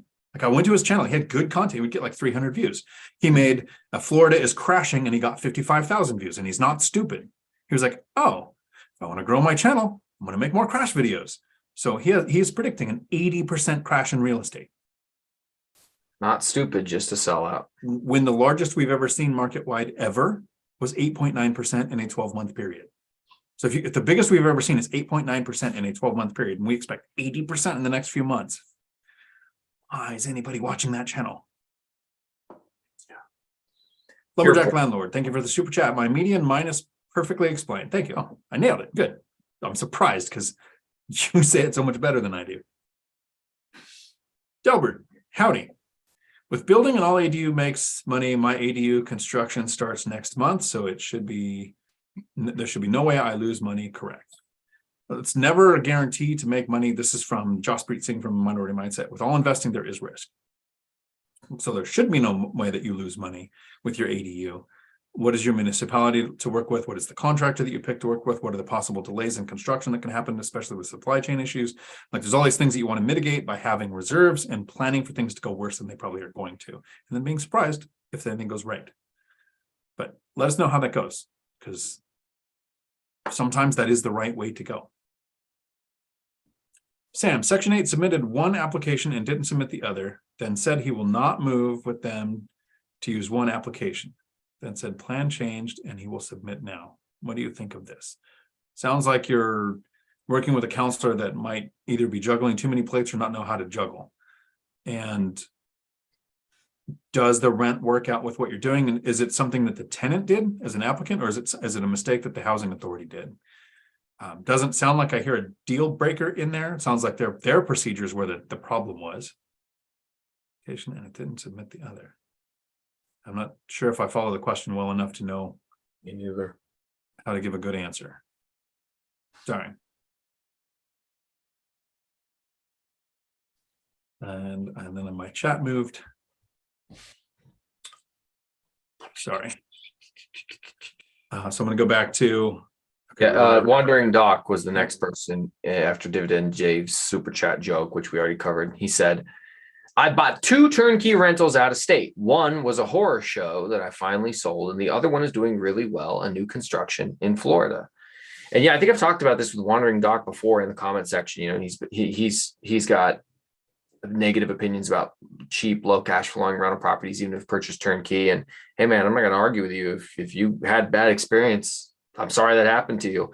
I mean, you read Zuber's book, his first rental that he bought. They paid 1 month's rent and they never paid again. He had to go through an eviction. They destroyed the property. I mean, bad things can happen on your very first rental. Bad things could happen on your 5th or your 10th, or it could be your first 3. But ultimately, I think what you have to do is you have to, you know, if you listen to what Dion and Lumberjack and what Zuber tell you, hey, you put all the proper checks and systems and balances in place, you followed it properly, but there's still always going to be a percentage chance that you get a bad tenant and you end up with an eviction and something crappy happens. I know Dion is a friend right now who is going through a couple of evictions, and it's like, what? We're investing in the same area. This doesn't happen to me. I have a friend, Marina, closed on her first house hack. I mean, we went through all of the proper systems and checks and balances. We got the inspection done. The unit was advertised, the duplex was advertised as a brand new roof. We had an inspection done. The inspection came back saying that there were some repairs recommended for the roof because it looked like when they'd done the flashing in a couple of places, they just kind of did it too quickly and it wasn't done properly. No big deal. We request the repairs because they said it was new. They did the repairs. We've done all of the checks. We also had the sewers scoped, which is something you should always do. As soon as she moves in, within 2 months, the entire plumbing system clogs up and she has to have her brother, luckily, or her step brother-in-law come out and fix it at no cost, luckily, because he is a plumber. And then the tenants call her 3 months in and say the roof's leaking. The brand new roof is leaking. And she has to pay out of pocket. I can't remember the number. It was like $10,000 out of pocket. And now we're going back to fight for the people who listed it, because not only was the guy who listed it the owner, but he himself was an agent. So now there's some ethical standard questions being called in here. Allegedly she's supposed to be getting reimbursed for all of it, but it hasn't happened yet. But That could be your very first deal, or your first deal could be what I got, which is a duplex that in the 5 years that I've owned it, I've had one phone call for a repair ever, and it was for a water heater. That's it. Never even had it vacant. Literally have had it rented out, ready to have somebody move in the day after someone else has moved out for 5 years straight. So sometimes you get lucky, sometimes you don't. Yeah, there's no rhyme or reason to it. Yeah, I've been investing for a decade. My first year was terrible, but once I got my systems in place, I've never had a later missing rent payment, never gone through an eviction, done cash for keys once. And then I help Chesla. She searches for months. She finds the right duplex. I tell her, this is a great deal. If you don't want it, I'll get it. If you take it and it doesn't go well, I'll buy it from you. Kind of like that's how confident I was in this being a good purchase. And she's on her third eviction. I've still never had one. And I'm helping her screen the tenant. So it's not like she has a different system in place to choose or select bad people. It's just, that's how luck goes. So you need reserves. You need to be conservative. You need to expect the worst, plan for the worst, hope for the best. All right, stoners, howdy. Joke had me, Jason, Dividend Dave's joke had somebody laughing. See, some people appreciate dad jokes. I tell dad jokes all the time. He just never laughs. None of my girlfriends want kids, go figure. Date younger. Date younger. French rule, Mike. Don't break the French rule. Barking up the wrong tree, Chester. Okay, Wandering Doc. Dave, you must be a dad because you have some seriously bad dad jokes. Of course. See if we can find the questions. Dividend Dave took a message back to make me lose sleep. What is debt hammer from Wandering Doc? That's the next one. So when you take all your cash flow and instead of saving for the next investment, you focus and you knock down debt until it's gone. And it might be you pick one or two of your mortgages and pay them off, or you might pay off your entire portfolio before you invest again. I generally don't recommend the debt hammer until you're far beyond financial freedom. You don't want more growth. You might not be trying to grow generational wealth, and you just want more stability. Or debt hammer is good if you're at like 90% LTV. I would pay off a lot of debt to get that down. When I was in growth mode, I wanted that 70% LTV I talked about earlier in this video. Once I retired, I wanted about 50, and right now I'm at about 40. So I'm making offers with my VA loan on properties. Because if I'm 100% financed on that property that I purchased, it brings my LTV and it's an overall portfolio closer to the 50, even though that one property is 100% loan to value.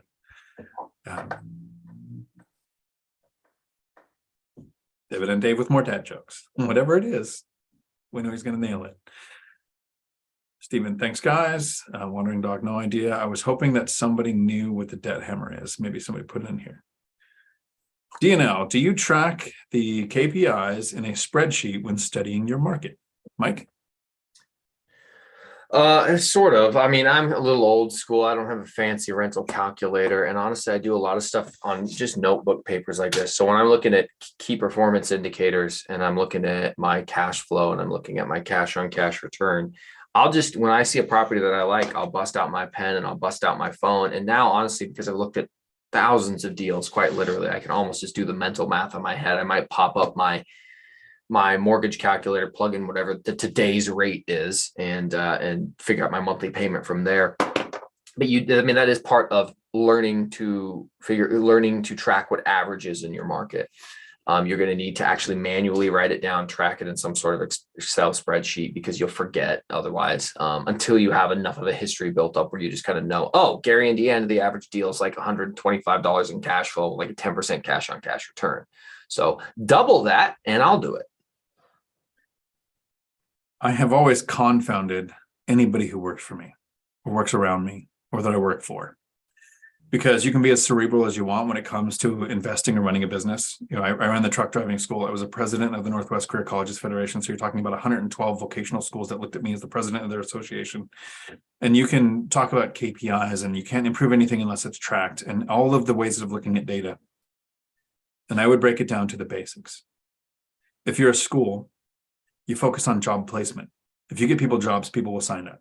If you focus on employee retention and ways to incentivize people to want to do a better job, they will do a better job, instead of studying the data and making the improvement. So when I look at my investment market that I invest in, One of the reasons why I wanted to be so focused on only 2 counties is because I can learn all the data to the way Mike said it. I might pull out a calculator, but I can look at a property. The only time I'm really pulling up a calculator is when we're on a members only live stream, looking at somebody else's market where I just don't know the numbers and have to go, okay, with your rents, your price and your rates, what are we going to show up with? But with mine, I could look at the current price and what I know for the rents, and I can make a decision in seconds. I keep it that simple. One of the things I really liked when I took Michael Zuber's course, which I think was free, now it's like $99, like get your money right. He was talking about in his course, he's got a spreadsheet. And instead of looking, I don't use a spreadsheet to compare properties. Chester Williams has one that is phenomenal. It looks like something that you would, launch a rocket with. There's so much data in tracking information on there to where, you can use the math to help you make a better decision. But what Zuber does is he takes the same property, lists it 6 times. The same property, not looking at 6 different properties, but one property 6 times. And you say, here's the price, the rate, the yield, everything is all the same. And then he goes in and he says, okay, what if I did 5% down instead of 20? Change that one metric. What if I got a 5% interest rate instead of a 7 because I buy down the rate or whatever? And so he looks at all 6 with just the one little change to see what happens to the yield. So if you're going to track the data, instead of having a big spreadsheet with 50 properties on it, look at the ones that look like they make the most sense, make a spreadsheet and put that one property on there at least 6 times and look at 6 different ways of doing it. That's how you can compare seller financing, what makes most sense, what loan product to go with, what offer to make, what offers to back out at if you have to go with because it doesn't make sense anymore. Let me add on to that real quick. Okay. People really do overcomplicate it. There's a I won't use her name, but there's a real estate influencer lady who's popular on Instagram, she's popular on BiggerPockets, and she has beautiful spreadsheets, all the data, and let me show you how to analyze the deal, and people love it. And I get it, it's interesting, it's cool to watch, but really all it comes down to is you are buying cash flow. You're buying cash flow. And the relationship between how much cash flow and how much it costs to buy it is your yield. Great, I'm buying $250 a month. How much did it cost me to buy $250 a month? $12,000. Or did it cost me $20,000? Or did it cost me $5,000? Well, which one of those is better? It's the same $250. I want to pay the least amount of money to get that $250 that I can. That's your yield. And the $250 in Dion's case is $1,000. And in someone else's case, it might be $500. But how much are you going to pay for whatever your cash flow goal is? And then figure out how to pay as little as possible. And those are the key performance indicators for me. I think that's like the bare bones real estate investing. Nice. Shred asks a question here. Howdy, Shred. When turning around a home, do you put a sign out front? So it's turning to probably change tenants.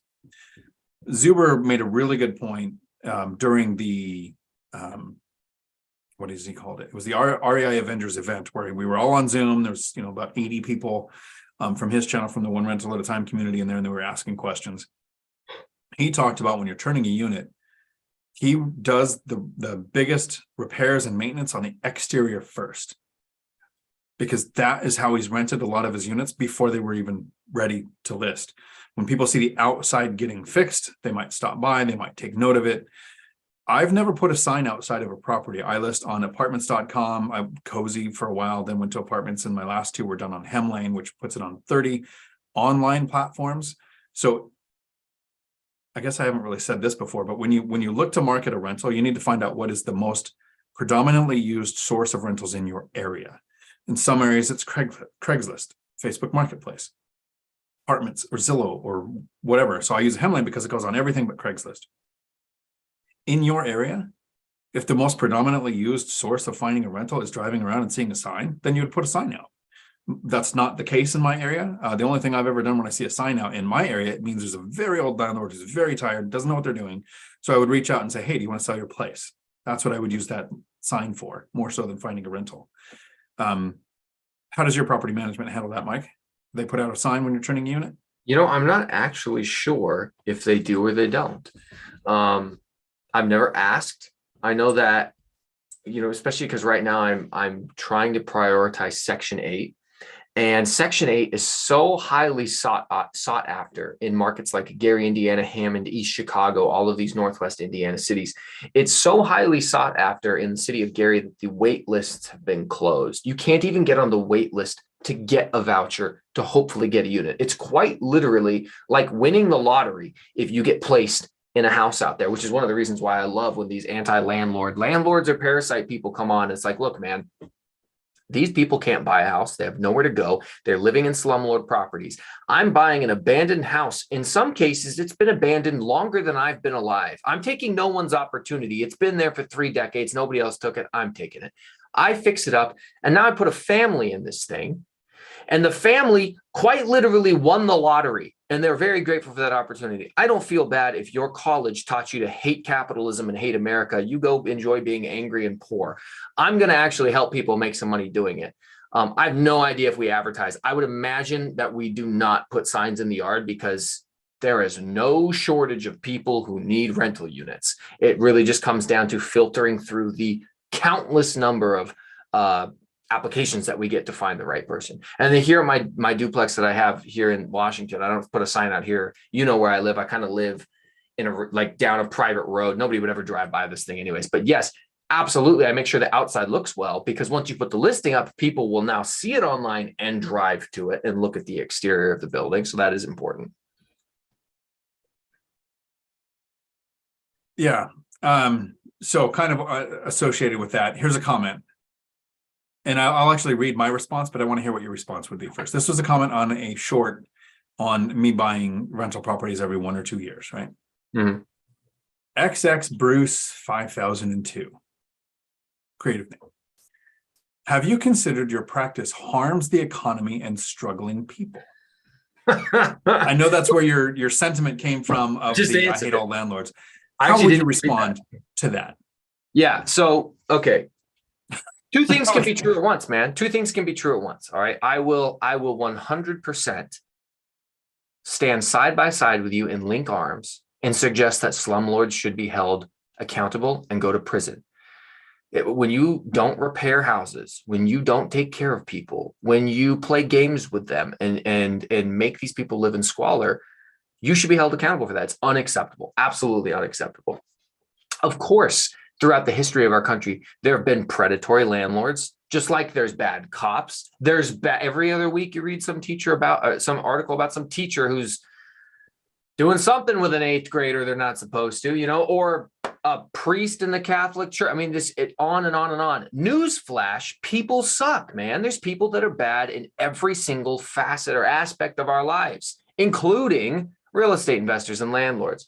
So I believe it that you've had a horrible experience. I believe it that you got evicted when maybe you feel you didn't deserve it. Maybe you genuinely didn't deserve it. I completely understand where you're coming from. It's very easy to get wrapped up in the emotional side of you're kicking these people out of their home. How can you charge them more money for their home? Isn't housing a basic human right? No, it's not, actually, not as defined by our Constitution as to what we actually have the rights laid out in the Constitution and endowed by our Creator. No, housing isn't, but that's a different discussion. Is it harming the economy? In some places, probably. Yeah, in some places, there's probably such a low supply of, I hate to call it affordable housing. No housing's affordable right now. But in some places, there's such a low supply of units that it's possible for maybe a couple of people to come in, buy the market up, drive prices up. Absolutely. That could be happening. And it's also possible that in some places it's an extreme benefit to the local market, because as I illustrated earlier with my example of all of Northwest Indiana, back in the 70s, when the politicians had a brilliant idea that we were going to pass the North American Free Trade Agreement and essentially force businesses into shipping jobs overseas because they just couldn't compete anymore. We deindustrialized the entire Rust Belt.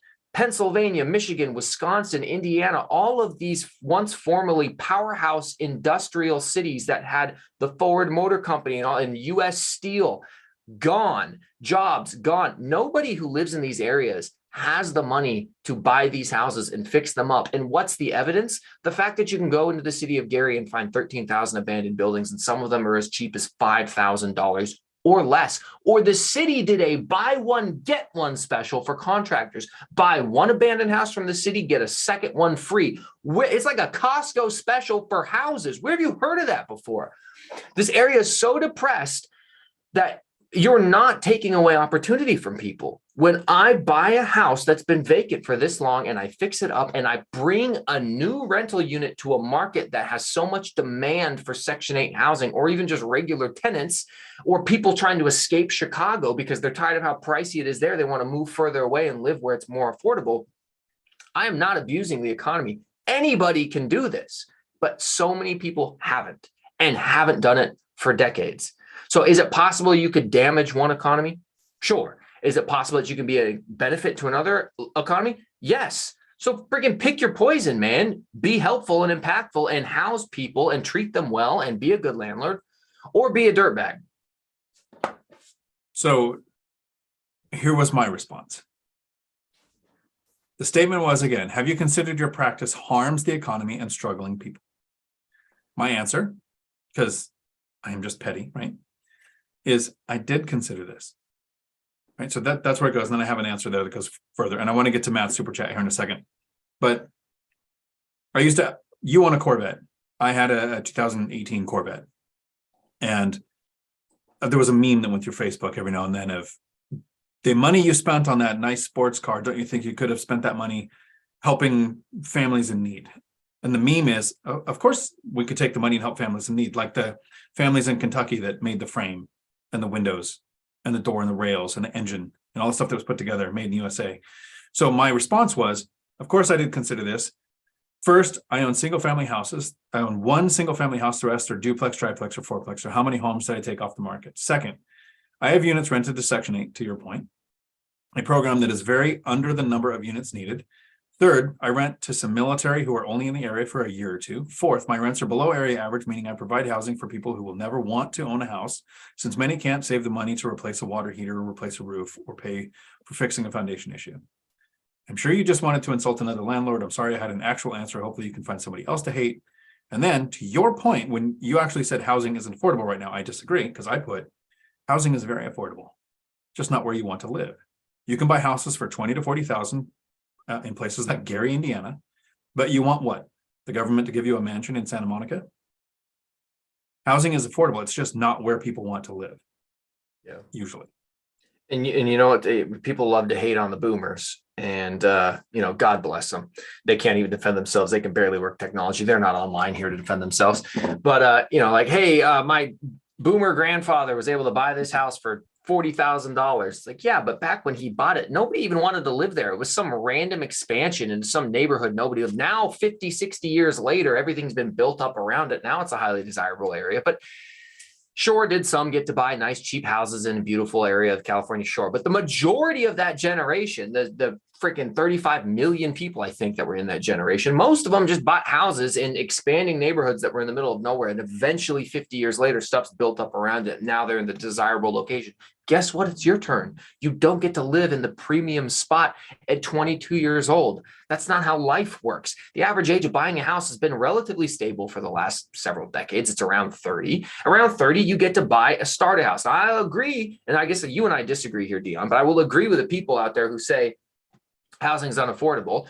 They have gotten rid of the starter house. It is more difficult to get that first starter house now. That's why I think it's shifting to where your starter house now needs to be a starter house hack, whether that be with roommates or with an official duplex. There's gone are the rentals that I own in Indiana, the little 3-bed, 1-bath, 1,000 square foot starter houses. Those are much harder to find. You don't find new construction in that anymore. And then if you look at the 52-year spreadsheet that Zuber has, it's you can't argue the fact that housing is technically less affordable today than it was in 2021 based on a monthly payment as related to your overall income. So I don't like to completely dismiss people's concerns, because they're right. Yeah, it is harder to buy right now than it was in 2021 or 2010, which was the best year in the last 50 years to buy. However, it's not impossible. It's not even something that's so outrageously out of reach that you couldn't make it happen. You just have to make sacrifices that your freaking ancestors made when they left the motherland and sailed across an ocean and got every type of disease they could to land on this cold continent that we have and build log cabins in the middle of wintertime. You have this heritage of being an American, and you're going to complain about interest rates. I don't want to have to live in the suburbs of the suburbs. Like, get a freaking grip on reality, bro. It's not that bad. We still have Netflix. So I'm looking for the stats so I could actually share the screen, but I'm just going to say two statistics that kind of countermand what you're saying. But first, I want to get to Lumberjack's landlord's statement. Has Bruce considered that we pay hundreds of thousands to local contractors? There's I have a Corvette. Yes, the money could help people, but the property that's the same, or that not everyone can buy and not everyone wants to buy. That there are bad tenants too. Maybe you can only afford unit from a slumlord. So great point, Matt. Exactly. But two statistics that kind of throw off your thing there, Mike, on saying housing's not affordable. Last year, you've probably heard me say the stat. Who was the largest group of home buyers based on generation? Millennials. It's at 43%, up from 37% the year before. At the age of 25, so when a person was 25, when you were 25, when I was 25, do you know what generation owned the most homes at 25? Gen Z, yeah. So close. The one that owned the most was boomers. Boomers, right. Gen Z. Like 35%. Gen Z's at 30%. Millennials and Gen X are like 25 and 27. Mm-hmm. So there are more 25-year-olds now in the current Gen Z generation who owns homes than the previous two generations. Mm-hmm. Millennials own the most, they're the largest group of home buyers. It's just not affordable where people want to go. I want to live in Seattle and buy a 2 or 3 bedroom house. No, but you can go and get a 203K loan and buy a torn up home in a place like Gary, Indiana, or Rosemont, California, where my brother has 3 rentals, and use your 203K loan to fix it. And my niece just bought in Los Angeles County a year ago a home for $200,000. It's a 2 bedroom, 1.5 bath in nice shape in LA County. Well, it's Fraser Park, so that might be Kern County. I'm not sure where the line is there, but it's still possible. It's just not where people want to buy. They're like, no, I gotta work here. I gotta have the West Coast tag on my address. Or Florida, right? You got to live in Florida. Where how many people moved to Florida in the last couple of years? Yeah, where did they move from? Yeah. New York, Washington. It's funny how there's a flow from blue to red. Right. Wonder why that is. It's so weird. Who would have thought? Very interesting. I'm also maybe, I don't know, I want to get too much into it because I don't want Zuber and Matt to distance themselves from me, but I'm going to start being a little more destroy my channel here on YouTube and talk about how. What do you got to lose, man? Yeah, no, just the socialism aspect of one political party using lies to get votes, that kind of stuff. Hey man, all I can say is I've had the privilege, because I play soccer my entire life, and soccer is a sport that here in the US is not particularly well liked. Sadly, I love playing soccer, but a lot of people that I play soccer with are immigrants to this country, and I play soccer 3-4 times a week for the last 15 years of my life. I have a lot of friends from Venezuela. I have a lot of friends from Somalia. I've got a lot of friends from countries that have, and again, unfortunately, the logical fallacy of the no true Scotsman. Well, that wasn't real socialism. Well, that wasn't real pick your redistribution of wealth pyramid scheme. But you talk to the people who actually lived it and then, hiked 2,000 miles to get away from the corruption and to get away from it, to risked their lives to come to this country illegally because they were so desperate to escape what you are now claiming will work so beautifully here. They make a very compelling argument. I play with a lot of Ukrainians. I play with a lot of Russians who wanted to get away from the Soviet Union. It's very funny how people are doing everything they can to escape one part of the world and come to a different part of the world. Yet we don't have people just clambering out of the US to go live in these other areas. No. So I'm going to make one political statement to show you how fast you can kill a YouTube channel. Demonetization in 3, 2, 1, like Matt says. But we're at 97 people right now, 63 likes. I'm going to make this statement and then watch how that 97 turns into 12. While in Portugal, luckily me and my brother saw this before we experienced it. If you're in an establishment and they find out you're from America, most Americans say they're from Canada because they don't want to have to go through this conversation. The people in Portugal would ask you if you support Trump or Biden. And if you said Biden, you were escorted out and not allowed back in. Wow. And on the way out, The guy that was there was screaming, there are people in Ukraine dying right now because your president is and another way to call a cat a kitten.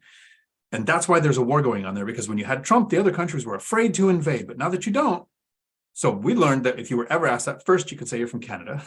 And you don't have to get messed with. Or second, you say that you like Trump, they buy you a drink, which isn't that big a deal because beer was cheaper than water. But DNL, back to the questions. Yeah. Do you start with the yield and find a market that fits that, or start with a market and find higher than average yields for that market? I'll let you go first, Mike. Neither DNL, neither. All right. What you actually start with is your team. I'm in the process of making my out-of-state real estate investing course right now. And I was just writing the scripts and the bullet points and everything for my how to build a team and how to pick a market videos. Because what it comes down to is the team. There's a lot of markets that look really, really good on a spreadsheet. On a spreadsheet, Gary, Indiana is probably the best cash flowing market in the country. It's amazing. But there's so many hurdles and pitfalls and traps that you could fall into. And most people who would go and look at the, oh, wow, $40,000 house that'll rent for $1,000 a month. Great. I'm going to make so much money. Wrong. You need to know all of the right people first. So don't pick the market. Now, what you can do is, sure, you can go on BiggerPockets, or you can watch on YouTube or listen to us and be like, okay, hey, Dion likes this area and Mike likes this area. And this person likes Birmingham, Alabama and Tulsa, Oklahoma. But what you want to do before you declare a market is you need to start finding other investors there. And you can find them anywhere. So that's why I got a video on virtual networking. Who's the local content creator making videos about Tulsa, Oklahoma, and posting on Instagram about Tulsa, Oklahoma, and the local Facebook investing group for Tulsa, Oklahoma. And then if you have the luxury of going there and actually attending a local Facebook local meetup group, great. You need to meet other investors first. And then from there, they'll make recommendations as to property managers or agents or wholesalers or contractors. Start calling these people. If you're doing that for 3 different markets, eventually you're going to realize you have more support in one area than another. And here's the secret. It might not cash flow on paper as well as the other market did. But you want to prioritize your actual relationships, your trusted boots on the ground, your trusted contacts in that area who will bail you out or give you good advice or any number of different services they'll provide just by knowing the right people. Once you have that, then you can try to pick the market, and it's going to be based off of where you built the team. Nope, but you nail it. Most people, if you talk to investors and you say, how do you pick a market? They're going to go down the laundry list, probably straight from BiggerPockets. I'm one of the teaching assistants in their boot camp, and they actually have a week where they dedicate to, here's how you pick a market. And I'm not sharing their proprietary information because they say this on their videos, but you're looking at population growth or shrinking. So you can go to uhaul.com, see where all their trucks are moving to. You look at how many economic drivers there are. You'll look at the crime statistics. You'll look at all of those things. And there's one element always missing when an investor is talking. And it's your trusted boots on the ground. If you don't have someone in a market, you need to take the time to develop somebody in that market. That, for me, the best trusted boots on the ground is you. You either live there or you used to live there. Then the next best thing is another investor, like Mike finding Mark Matsky and saying, I'm going to watch you for several months. I'm going to get badgered into this, but I'm going to say, hey, you didn't fall on your face and you're growing on this. So I'm going to also jump in, use your team, your boots on the ground, your systems. So that's how you pick a market. Once you pick a market, you kind of choose a strategy, but then you see if that strategy fits. And so Mike and I both worked in, Mike is still working, but we worked in law enforcement, and a police officer can't show up at the scene and go, here's what I think happened. Let me find the evidence to support that theory. You look at the evidence and you make a theory based on that evidence. You say, based on this evidence, here's what I think happened. And when you find new evidence, you have to change your theory. So if you're looking at a market and you have a preference to invest in a certain asset class and you find it doesn't work, and then you see another one that does. For me, it was I wanted to buy a single family house every couple of years and just house hack, owner occupy, live in one, no shared space or anything, and then buy another one and buy another one. They don't cash flow here. I shifted to a different asset class in the same market where I still had the same trusted boots on the ground. Then yield, right? Math is part of it, but math comes after a lot of other things. First, boots on the ground. Dividend Dave, am I starting to look in Gary? So I talked about this when I was on my way to Portugal. I was looking at buying in Portugal, and if I came back because I didn't find anything, I was going to look in Washington, and if a period of time passed where I didn't find anything, I would then look in Gary. In Washington, I took my own advice. I put my money where my mouth is, and I did two things. I expanded my area that I'm looking in, and I looked at days on market, and I found two towns where the numbers make sense. And I started making a bunch of offers. I think I'm up to 8 offers now. I've had 2 accepted. One probably would have been accepted, but I pulled it before they got a chance to answer. So I'm under contract on a property that's going to take my investing fund. So I probably won't be looking at Gary, but based on my experience of traveling there with Mike, seeing that his systems are in place, I was confident to then invest in that market if I didn't find what I did here in my market. Rich, howdy. Rich Hilarious. I find small multi too expensive. Dallas Fort Worth, 5-bedroom house hacks are the way I cash flow, 1K plus per property, currently on my third. See, you have to know the strategy that works in your market. And there's absolutely not one right way to do this. There's a right way for you in your market. So awesome. Look up own entire avenue. That's the Matt strategy. And then Chester has a couple answers there. Mike, how is your triplex going? Which one? So I got 2 triplexes, one under contract and one that I'm currently remodeling. So the one that's remodeling is coming up, getting pretty close to being done. Let's see, I got the electrician got over there, get started on a few things. We're updating all the electrical so that it can be up to code for Section 8. We got to ground some wires, things like that. The flooring's in almost everywhere. I had to expand one of the bathrooms in the upstairs unit because it was the top unit is an attic, so it has a roof like this, so it's flat and then comes down, and so then on the far sides you're kind of crouched. So Dion saw it, and what I did was I pulled the wall of the bathroom out, so there's more standing room in there, a little bit nicer. So we're doing a bunch of stuff. Still got to get the cabinets. I'm going to work with Matt to get the cabinets in there, and we're waiting to take measurements because we think the electrician might be putting some stuff in, some of the exterior wires on the exterior walls into the walls. But it's going really well. I'm way, way, way under budget. For those of you who know, I initially was quoted about $42,000 in remodel prior to buying the triplex. And then after closing on the triplex, the same contractor was like, oh, you know what? We're actually gonna have to add all this stuff on and bring it up to like $80,000. And I said, you're fired, or you fired. And if anybody still gets that reference, that one's really old. And so then I decided to piecemeal it out myself, and I'll act as the GC. I'll be the general contractor on this one with the lumberjacks help and guidance, of course. And I've been able to get a lot of work done for significantly less. I, saved 50% on the windows right out the gate, flooring and painting. And so, we're doing really well on that triplex, and I hope to have it ready to list here in maybe the next 6 weeks. I think I could start listing the units. And then the other triplex, I got my inspection report back officially today. I'm going to see if I can beat them up for another. It was listed for 80. I got it under contract for 70. I'm going to see if I can get them to come all the way down to 45 because I'm going to piss and moan about the roof and the foundation and the siding. And then if they don't come down to 45, I'll be happy if I get down to like 55. But if they don't come down to 45, then I'm going to offer, well, what if I pay you 45 and I also pay you the other 25 to get it to 70, but we seller finance that the other $25,000. And I just make monthly payments to you for a while here and see if they take a stab at that. And then if it finally comes to it, maybe I'll just come up to like 55,000. And if they still say no, then I might just say, all right, I'm out. We'll see how I feel on that day. Nice. That's the cool thing is the person with the ability to walk away has the power. Look up here. It says you'll see Leavenworth, Washington got a roller coaster. Really? So it's the Leavenworth Adventure Park. It's an alpine slide that's going in. I usually go up there. I spend July 4th usually in Leavenworth. With my experience, I don't like to be around fireworks, and it's really cold in Leavenworth. The closest fireworks are 22 miles away in Wenatchee.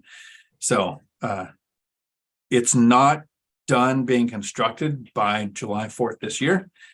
So I will probably be checking it out maybe next year, depending on how long it's open this year before the weather turns into a frozen tundra wasteland like Boston. Shout out real quick. My boy, Justin Canberra is in the chat. He's the local Tacoma FI guy. He's been there a few times, has 45 rental properties. He and I just played pickup soccer yesterday together, and he's a stud. He was making me look pretty bad at a couple of different times. I was getting embarrassed out there. So he's a good dude, 45 plus rentals, Thatch Wins student, and I'm going to try to have him on my channel here in the next few weeks. So yeah, Justin's been on here. When he worked at Amazon, he had a like a mastermind group for Amazon too. And we're supposed to be connecting for some videos on why he offloaded some properties. So Justin's killing it. You stole my idea, dang it. I'll have to talk about something else then. He's an estate investor. We'll talk about that. I was actually thinking we could just invite him on here, but let's do that on your channel. Let's do a live with Justin on your channel. That'd be fun. REI stoners, Mike is shiny object syndrome to me. Keep your head down and get that first house hack is what I keep telling myself. And that's what Mike did. Yeah. Mike house hacked the duplex, REI stoner. So you're not far off. Living in it right now. The wealth building journey. Check out Pace Morby's Wealth Without Cash. Recently came out a little earlier this month. There is a cavernous divide between investing financially the lazy way with security and consistency and everything that Pace does. Doesn't mean he's not successful. It's just not the lazy way. Not that it's a bad way. That's not what I'm saying. Don't misinterpret that. Brandon, awesome information. Thank you. No, thank you. Appreciate it. I do know red pill. That's red and orange pill though. Dividend Dave, Chester, found that book in Portland, Oregon, and I bought it. Looking forward to reading it. Nice. Awesome. Let's see if we get a question here. Miss Furley, howdy. Could you describe a deal? Could you describe a deal found with a wholesaler that in the end turned into seller financing? Is it possible for this to happen? It is probably possible for that to happen. Under contract a couple of weeks ago. There you go. Go over that. I got this deal under contract just a few weeks ago. And unfortunately it had to fall through because when we went to title, there were some issues with the title. I was really upset about it because let me explain it. So a wholesaler, again, this is why you need to be in Facebook groups. I'm in a Facebook group called Indiana Real Estate Investors. They post about all sorts of different cities. They don't post about Gary that often, but I still check. Boom, I see a post for Hammond, which is right next to Gary. It's a much nicer city. $110,000, 3-bed, 1-bath, single family house, turnkey property, recently remodeled. This is a dream come true. Like this thing should be $150,000. Now it's a wholesaler who's trying to do a mortgage wrap. So he has negotiated seller financing terms with the owner. And now he's adding his own terms to it. So the owner was only going to get $11,000 down, but the wholesaler is now pitching it as a $20,000 down payment. Still a good deal, $20,000 down payment, but he wants to make that $9,000 in there. And now you're going to be making monthly payments. The wholesaler was going to make payments to the owner of $490 a month, but the wholesaler wanted payments to him of $790 a month. So he's just stacking additional financing terms so that he as the wholesaler can get paid and the homeowner can get paid. Well, it doesn't take a real estate investor long to figure out that these numbers don't work. $795 monthly mortgage payment when it's only going to rent for $1,500 isn't going to work for me. So I start talking to the guy and I'm talking to this wholesaler saying, hey, look, man, I got no problem paying $20,000 down. Not an issue there, but we got to work on the monthly payment. Also, it was a 4% interest rate. I'm like, we got to work on this monthly payment because it's not going to cash flow properly. And so I'm beating them up over it left and right. And I'm saying, look, let's ask the owner. I'm trying not to ever attack the wholesaler's commission. You don't want to attack their commission first because that's their money. You want to make it look like you and them are on a team to fight against the owner. So I'm like, let's talk to the owner. Let him know I got no problem with the down payment, no problems at all. But we got to work on the monthly payment. So we went back and forth asking for a lower monthly payment. And through that discussion, I find out that the owner's already accepting a lower monthly payment. It's the wholesaler who's stacking money onto it.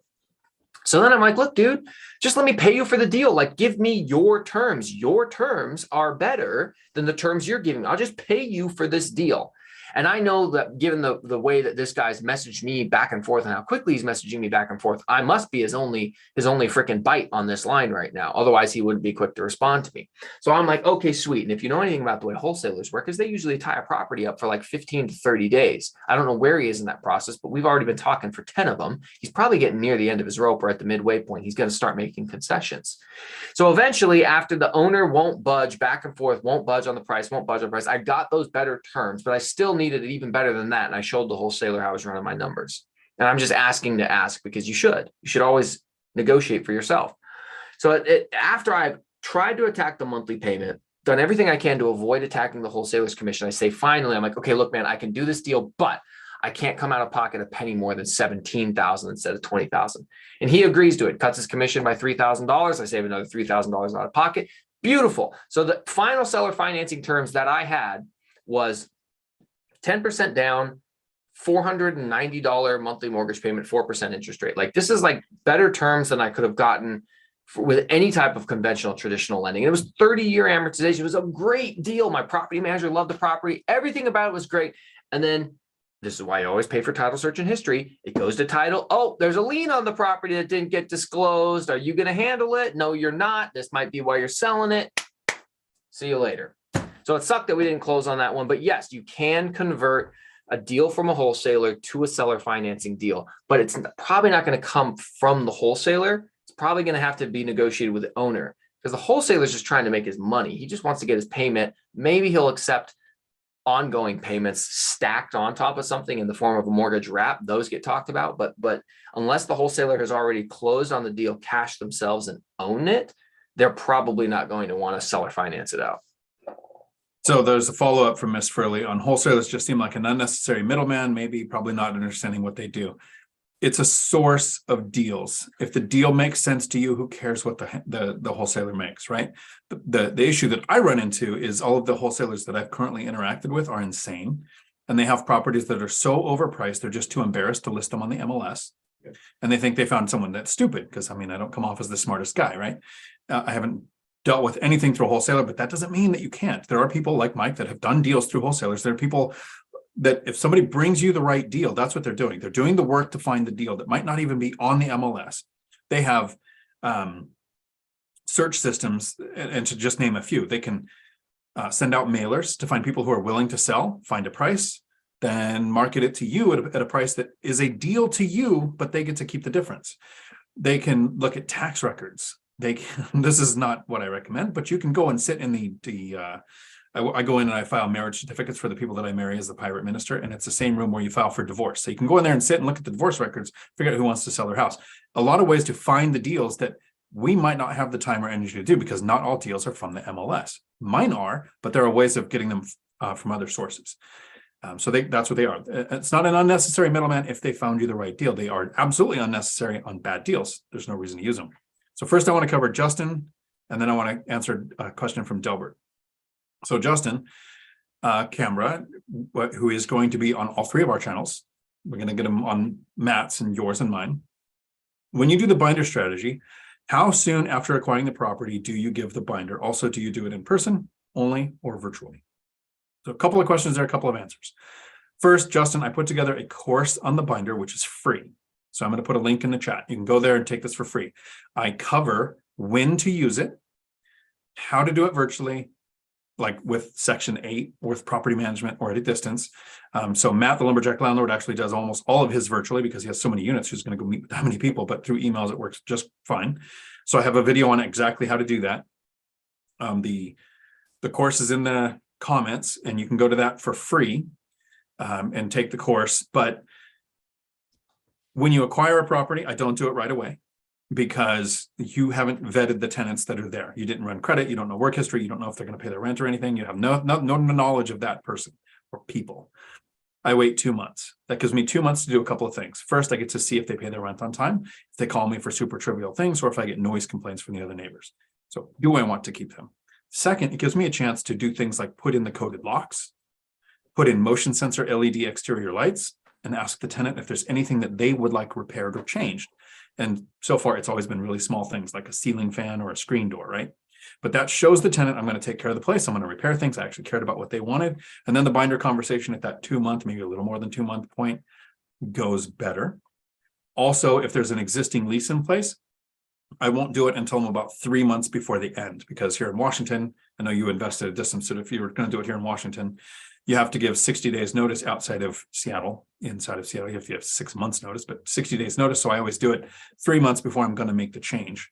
So if you have 10 months remaining on the lease and you acquire the property, I go out about the 7 month point, have the binder strategy, so that the change happens 3 months later when the lease ends.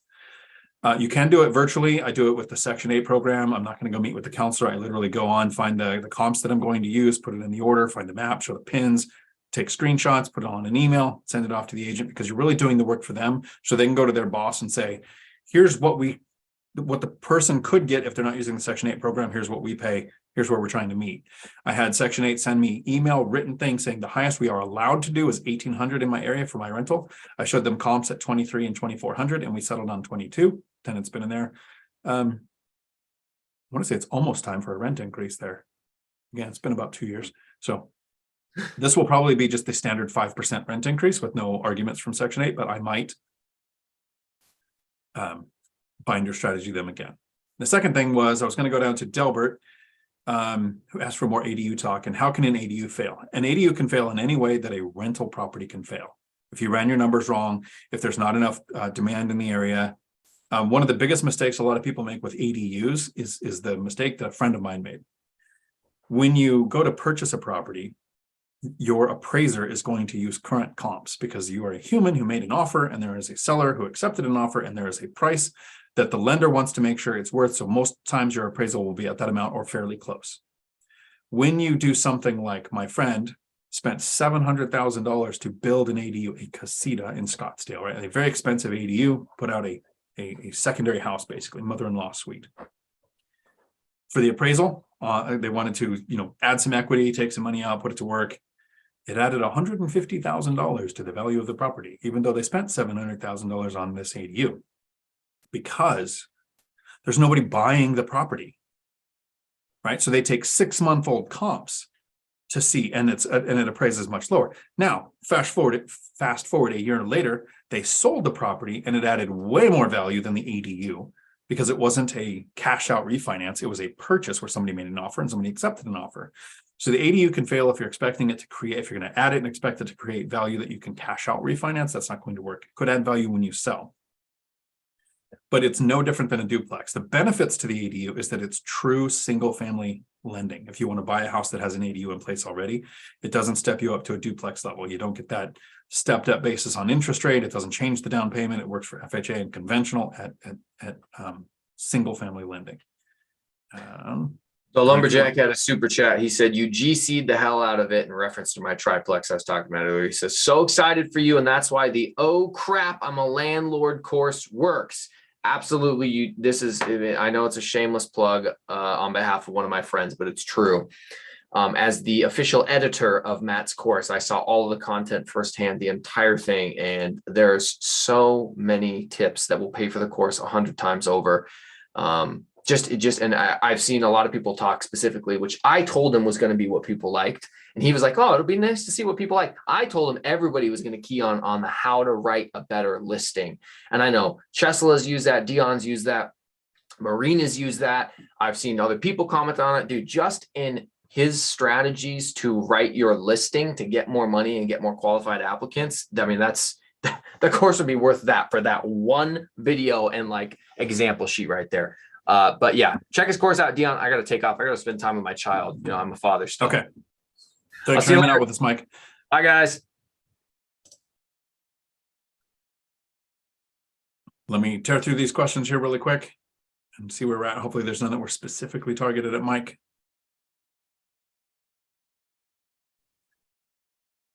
Totally random. The People's Republic of Maryland finally relaxed its standards for concealed carry. Nice. Callie, howdy. Hold mortgage or snowball cash flow to mortgages. To hold no debt with max cash flow.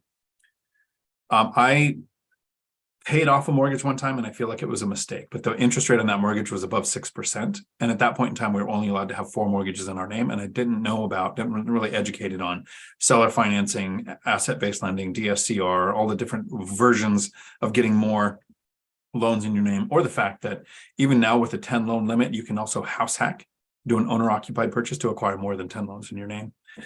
If the interest rate is above 6%, it could make sense to pay it off eventually. But right now, if anybody owns properties that they purchased before 2020 or refinance in 2020, your interest rate should be 3 or 4%. I don't think it ever makes sense to pay that off. For most people, if you're 70 or 80 and you're close to the end and you don't want to add anymore, it could make sense to pay off debt, but there's still probably a better use for that money. Right now, savings accounts are giving you 4 or 5% interest, and you're looking at a 3 or 4% loan to pay it off. You're getting a worse return. So for me, I wish I had more debt. I did a lot of work to get the debt that I have, so I don't want to get rid of the debt that I have.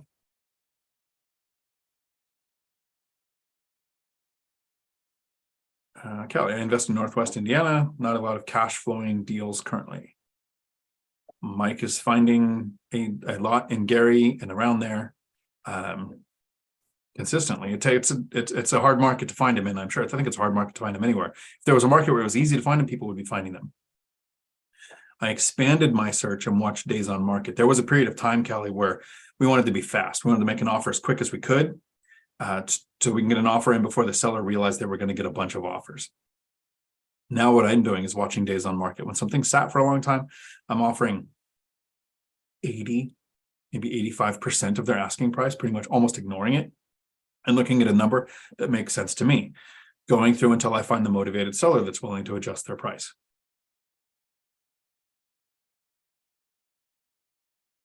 Alex, howdy. How can a reduction in the largest number in a set reduce the median? Where did you learn stats? So the median is going to go up because the top came down, right? It's not going to reduce the median. It's going to look like the median went up because the median will be closer to the top as the top comes down. So if you want to debate that, Matt the Lumberjack Landlord's the guy to go because he's the genius amongst us.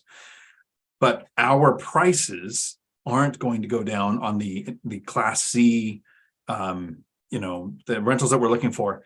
There are some people who invest in the 700,000 plus or the million plus markets, and I don't. I specifically target Class C rentals. There's more demand in economic downturns. I can handle the rents for a few months easier with the amount of reserves that I'm comfortable keeping. Like there's a long list of reasons why I don't want, B plus or A type properties. So that's where we learn math. And then I saw an 80% crash, but my chat moved. Where did it go?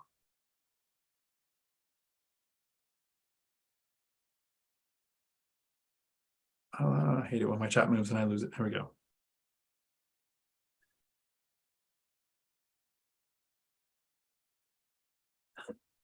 New shirt from the King of Gary. Date younger. I'm sure. I lost my place.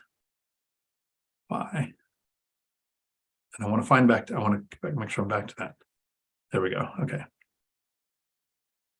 All-nighter hider. 80% crash is emotional porn that people can't get enough of.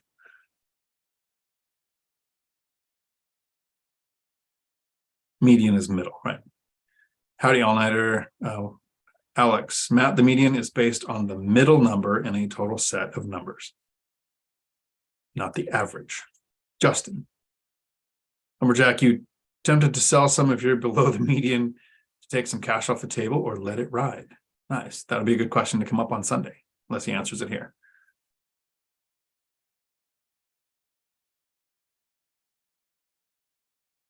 Here we go. Arguing the medium for a bit. Some gun talk, which I'll go through later. Mike was not shot at this week yet. It's Tuesday. It's early. Give him time, Rob.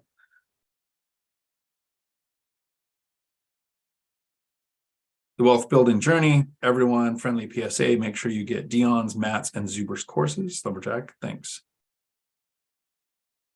Let me see if I can find the questions here. Basilio, howdy. My monthly expenses are $6K. If I want to retire in 10 years, should I be aiming at 12K as my cash flow goal, or should I go with a higher multiplier? So if your cash flow is 6, so at 4, I went to 16. If yours is 6, I'd probably, at that range, I'd probably still be looking at 15 or 16. So double would probably work, but for that safety factor, and part of it also depends, like if you're investing in a place, Gary, Indiana, where Mike can talk literally a year from now, he will just project about a 3% increase in property values. They stay pretty consistent. There's not a lot of appreciation growth there, even in rents, versus in a higher cost of living area, the rents can change significantly. Looking at your portfolio, what do you expect to happen? Will it keep up with inflation? There's a little bit more to it than just the numbers, but the numbers is where I start from. I would think some people would probably say double your freedom number is plenty. I would, personally, I'd be comfortable a little higher than that.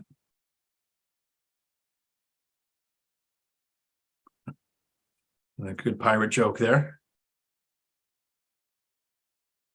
Dale, so it's always good to get the sewer scoped before close on older duplexes on every property. You never know what's going on with those, and it's cheap to get it done then, and it can give you a strong negotiating tool that you might spend 150 or 200 bucks on that scope, and it was a waste, or you might spend it and be able to take $15,000 or $20,000 off the price if it looks like that amount of work needs to be done, or get them to do the work before you close.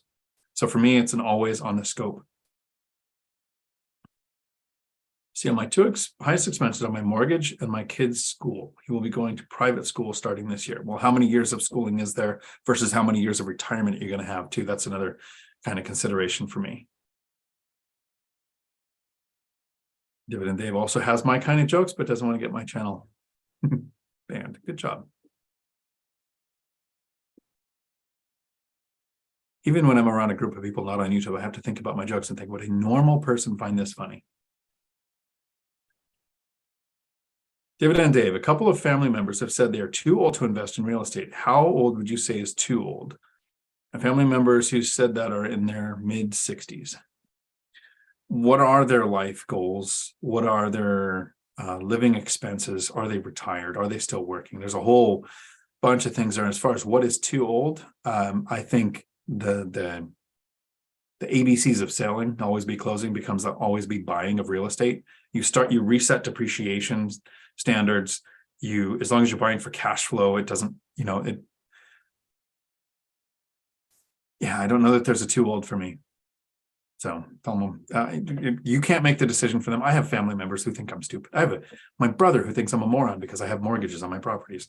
You can't convince your friends and family to do anything. It's not really your job to. You can be there to answer questions if they have it. It's much easier to meet somebody virtually through YouTube, through social media, in an investing group, connect, communicate with them, and you're both receptive to that stuff. Family members who are in their 60s, who've had their entire life and opportunity to invest, doesn't mean they're all of a sudden going to start because you started. It might take a bigger catalyst than that to get them even interested, especially if when you bring it up, they have an excuse. Because remember, if you want to find a way, you will. And if you don't, you'll find an excuse.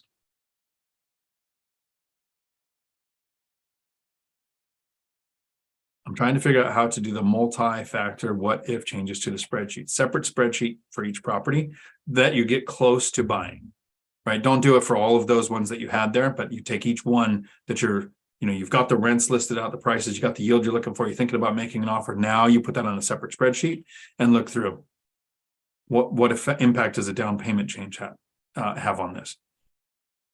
What can I do with rents? You start looking at, long-term rental, mid-term rental, rent by the room to see how that would change things. Larry, howdy. Like that strategic use of worksheet, spreadsheet, dialogue to make 6 copies of same property to compare singular differences and learn a market. Section 8 discussion, also thought-provoking. Awesome, thank you.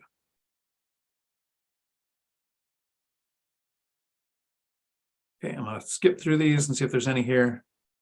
Great video on the alex.com about 15 truths about finance you never learn in school. One of them about central banks. Alex is great. I think most people should be watching that. Sometimes they're a little controversial, which doesn't mean it's bad. Bill, howdy. Congratulations. And Mike, both have won 59 minutes consultation of my time, free of charge. Just a joke, obviously. Thanks for your live and thumbs up. Nice. There are a lot of things that we can be consulted on too. Sam, have you guys seen the 32K Home Depot house with the 2 bedrooms? What do you think of? I have not. The building of a house is never the cost, because if it was, I would consider mobile homes. It's finding the land that has power, sewer, water, or septic, or whatever already. That's where the real expenses are, and then dealing with the municipality on building. I personally, being the lazy investor, much prefer to find the thing that's in place and being able to just minimal work for a good return.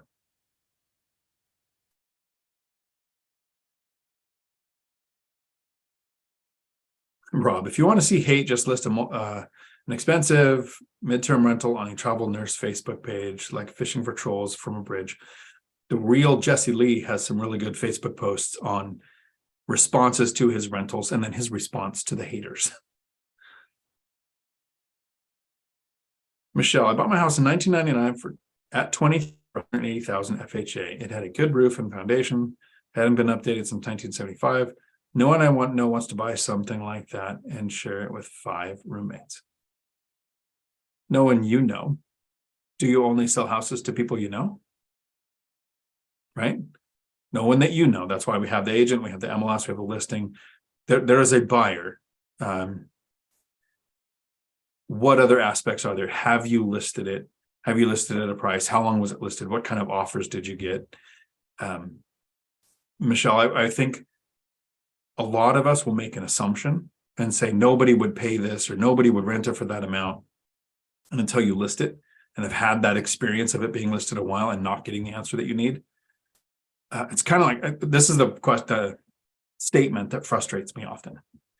There's no multifamily for sale in my area. How are you looking? One MLS agent that might not know how to set up the search to even find multifamily. 3 agents. Are you looking on Redfin and Zillow, who usually don't even show any of those, hardly ever, until they've been on the market for a long, long time? So nobody that you know would want to buy it and live with 5 roommates. Maybe the right family would buy it. My portion of the continent really isn't that cold. Derek to Lumberjack. Now that I have cash flowing rentals, it's hard to not get carried away buying baseball cards. We have to figure out what to do with the cash flow for a period of time so that we can do anything we want with the cash flow. Right. Well, Michelle, you have in the area that you're in, housing might be unaffordable there. That's why it's affordable. It's just not affordable where the person wants to live. You buy a house somewhere else, I think it makes more sense. Shred makes a good point here. Currently, more females own homes than males today. The wall has been defeated. And my response in the chat was because of divorce in some cases. Brock, just playing devil's advocate here. What is dangerous about a 90% LTV if all properties cash flow and banks cannot call loans due because they are all fixed mortgages? Thanks. So what if something happens in your life and you have to sell? You have a cost of selling of about 8%. What if you need to sell at a point in time where interest rates double compared to they were 3 months ago and you have to sell now? So you're going to have to take a loss, which means you have to write a check. That's the first risk. Second risk is, while I do say market rents have never gone down nationwide since we've started tracking the data in 1940, every 5-year period, rents have gone up market-wide. There are places like Silicon Valley where the dot-com crash decimated and they had a 75% drop in home prices. So 90 or 70% LTV, if you couldn't keep it, you were in trouble. And rents can go down in an area, like if you're around Detroit and all of a sudden the car manufacturers move out to another country, rents and home prices went down. So the local market can be impacted versus when you're looking at nationally. Yes, we have a good solid multi-market system, but when you look at your local market, for me, that would be a little too risky with the 90% LTV. When you have 1 or 2 properties, 100% LTV with fixed rate debt that you can handle, the risk is losing your job and not being able to find another one. But when you have 5 or 6 or 7 properties and the payments are much beyond what your W-2 can even come close to covering, and now something shifts in the market, that's where that 70%, or now that I'm retired, 50% LTV is a much safer sleep well at night amount. I hope that helped.